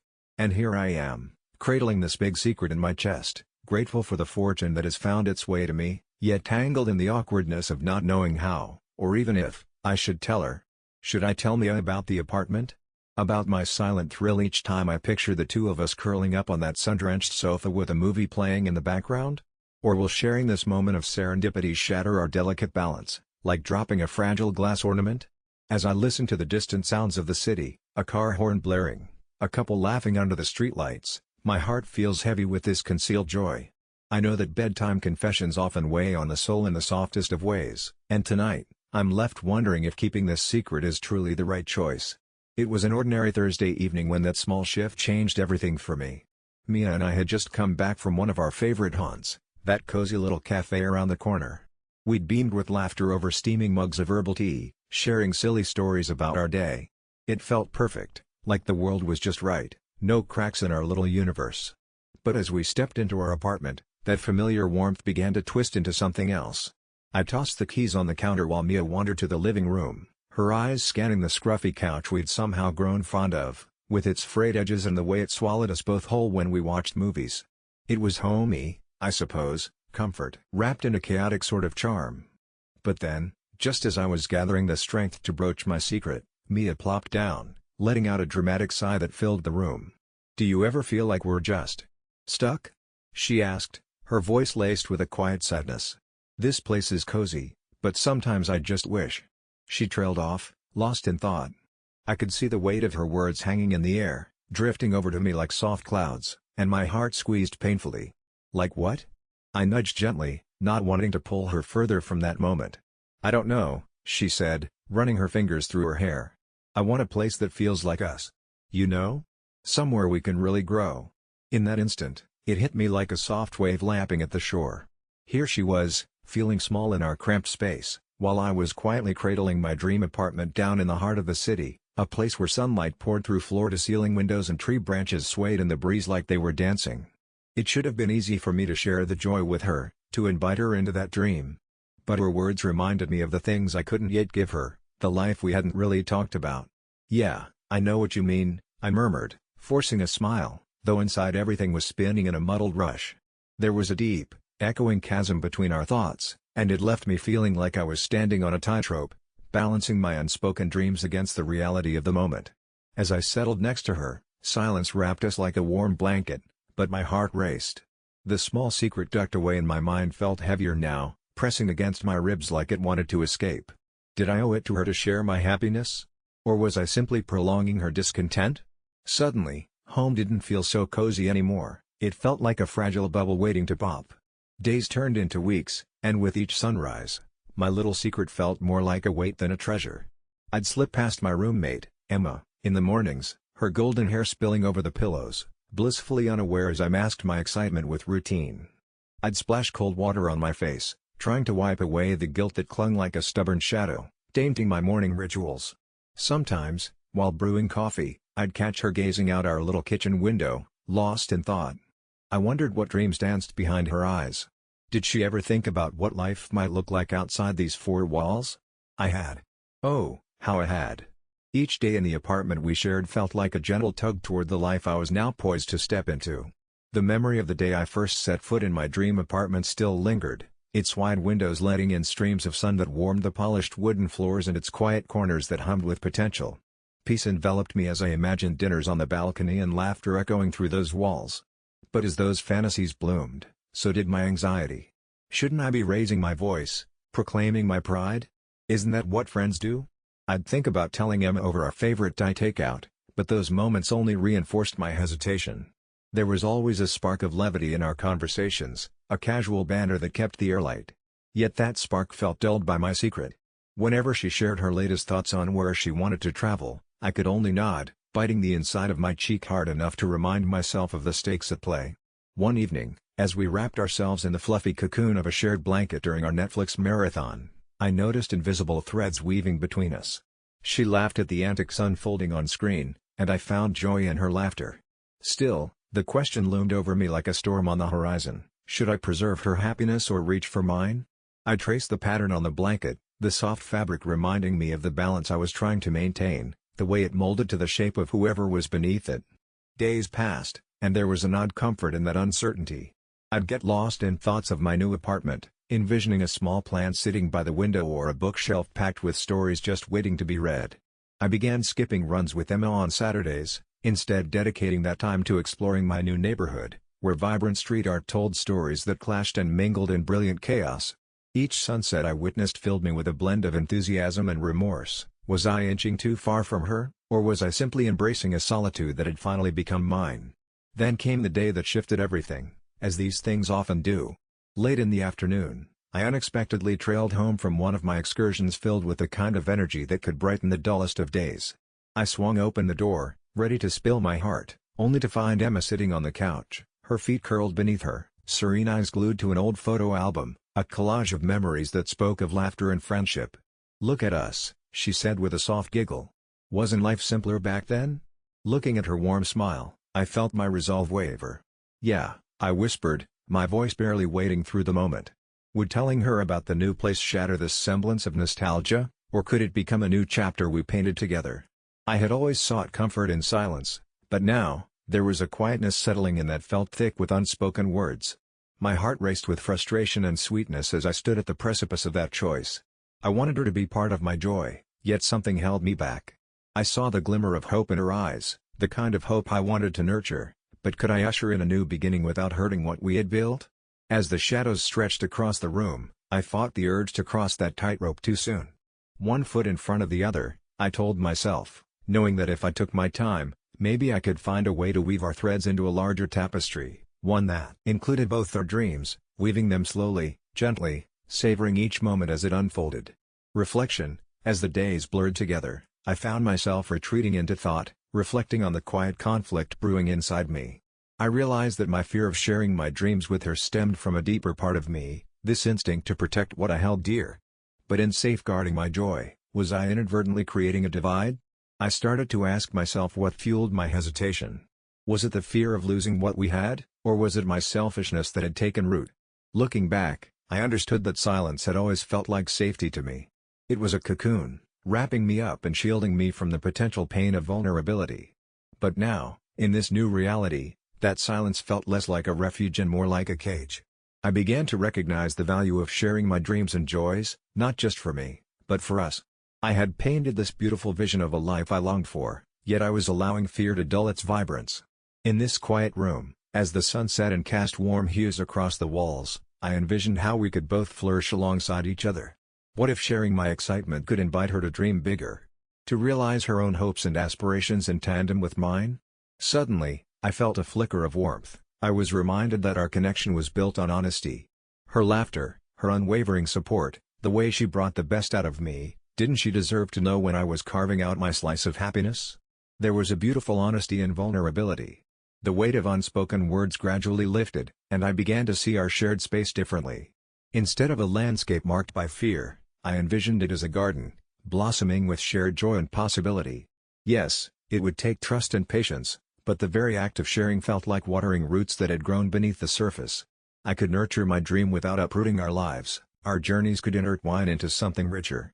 With each passing moment, I felt a gentle shift inside, a growing clarity that perhaps this was an opportunity, not just for me, but for her too. I was ready to embrace the thrill of the unknown, to step off that tightrope and find our path together, a space painted with dreams both new and precious. As these thoughts settled in my heart, I felt lighter, more open, ready to let the magic of vulnerability find its way into our lives. I took a deep breath, feeling a sense of common joy. Something beautiful was about to unfold, and I was finally ready to share it. Standing there in the soft glow of the late afternoon sun pouring through our living room window, I caught a glimpse of the life I had held in my heart, hushed and hiding in the corners. The walls were a canvas, washed in the warmth of golden light. It was as if the universe had whispered a little secret to me, nudging me along. Right then, everything started to crystallize. I could hear the faint sound of my roommate laughing in the other room, the way her joy always seemed to fill the entire house. That laughter was like a thread, connecting us through the ups and downs. It was a reminder of the bond we shared, one built on late-night talks and countless cups of tea. An idea blossomed inside me. What if this next step, this dream apartment I was holding so tightly, was something we could weave together? I took a deep breath and closed my eyes for a moment. That suffocating fear of ruining what we had began to fade. I recalled the times we had supported each other's dreams, the late nights she stayed up with me when I was spiraling over my job search, the way I encouraged her to chase after that promotion she deserved but hesitated to pursue. We were stronger together. Opening my eyes, I turned my gaze back to the window, letting the light bathe me in warmth. The thought of sharing my new dream felt like opening a window after a long winter. It was fresh, invigorating, and full of possibility. I could already envision how the two of us could create a shared space that harmonized our lives, where my aspirations could blend with her laughter, forming a symphony of dreams. In that moment, clarity washed over me. I made a decision. I wouldn't carry this alone, nor should I tomorrow. Over our usual breakfast together, I would tell her. I would share my dreams, my fears, and my hopes, and, most importantly, invite her to be a part of this new chapter. The thought of sharing brought a smile to my face, a newfound lightness in my heart. It was time to breathe life into the unspoken, to embrace vulnerability with open arms. I felt a surge of gratitude for our friendship, ready to blossom further. As I stood there, I knew that this was a turning point, not just for me, but for both of us. Tomorrow, we would take that leap together, no more tightrope walking alone. I could hardly wait to see what awaited us. The next morning, the gentle light filtered through the kitchen window, hinting at all the possibilities awaiting us outside. The aroma of brewing coffee mingled with faint whispers of toast, creating a cozy cocoon around our breakfast table. My heart fluttered with anticipation, though I maintained a calm facade, carefully folding my emotions into the last bites of my meal. As we sipped our coffee, laughter erupted between us, soft and warm, the kind that held the promise of deeper conversations ahead. I felt the stirrings of nerves, but beneath them lay a grounded sense of purpose.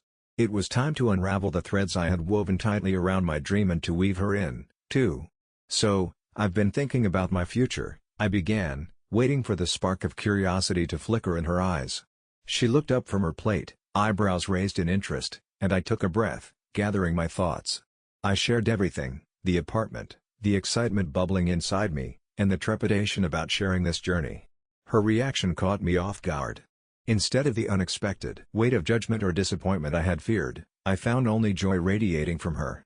"You found it," she exclaimed, her face lighting up like the morning sun. "That's amazing. You have to tell me all about it." The more I spoke, the brighter her smile grew, until we were both grinning like children caught up in a secret adventure. I invited her to see the place, imagining how she would react to the open spaces and golden-hued walls, how they'd come alive with stories and laughter, just as our hearts wished. But I also felt the need to address the elephant in the room, that unspoken question of what it meant for our living situation. "Would you want to come with me?" I asked, my voice lowering slightly. I held my breath, half expecting her to shy away, to feel hurt that I hadn't shared this sooner.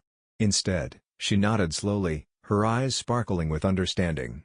"I love this place, but I know how important this opportunity is for you," she said, her voice steady and full of support. "I might want to look for something new, too, somewhere I can just be myself."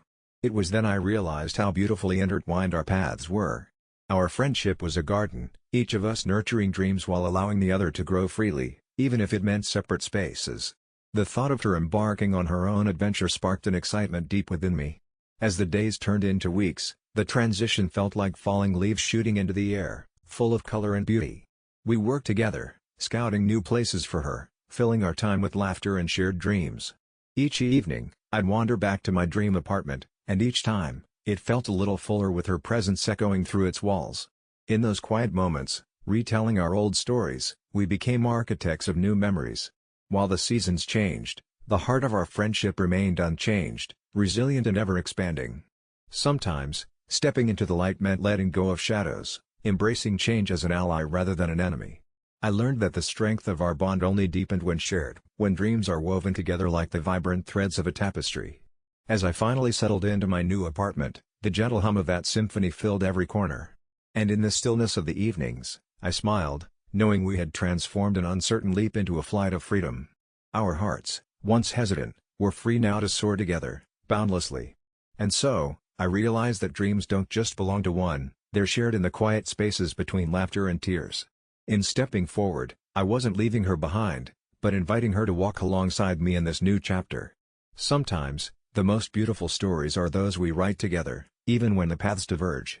After all, friendship is about embracing each other's dreams as if they were our own.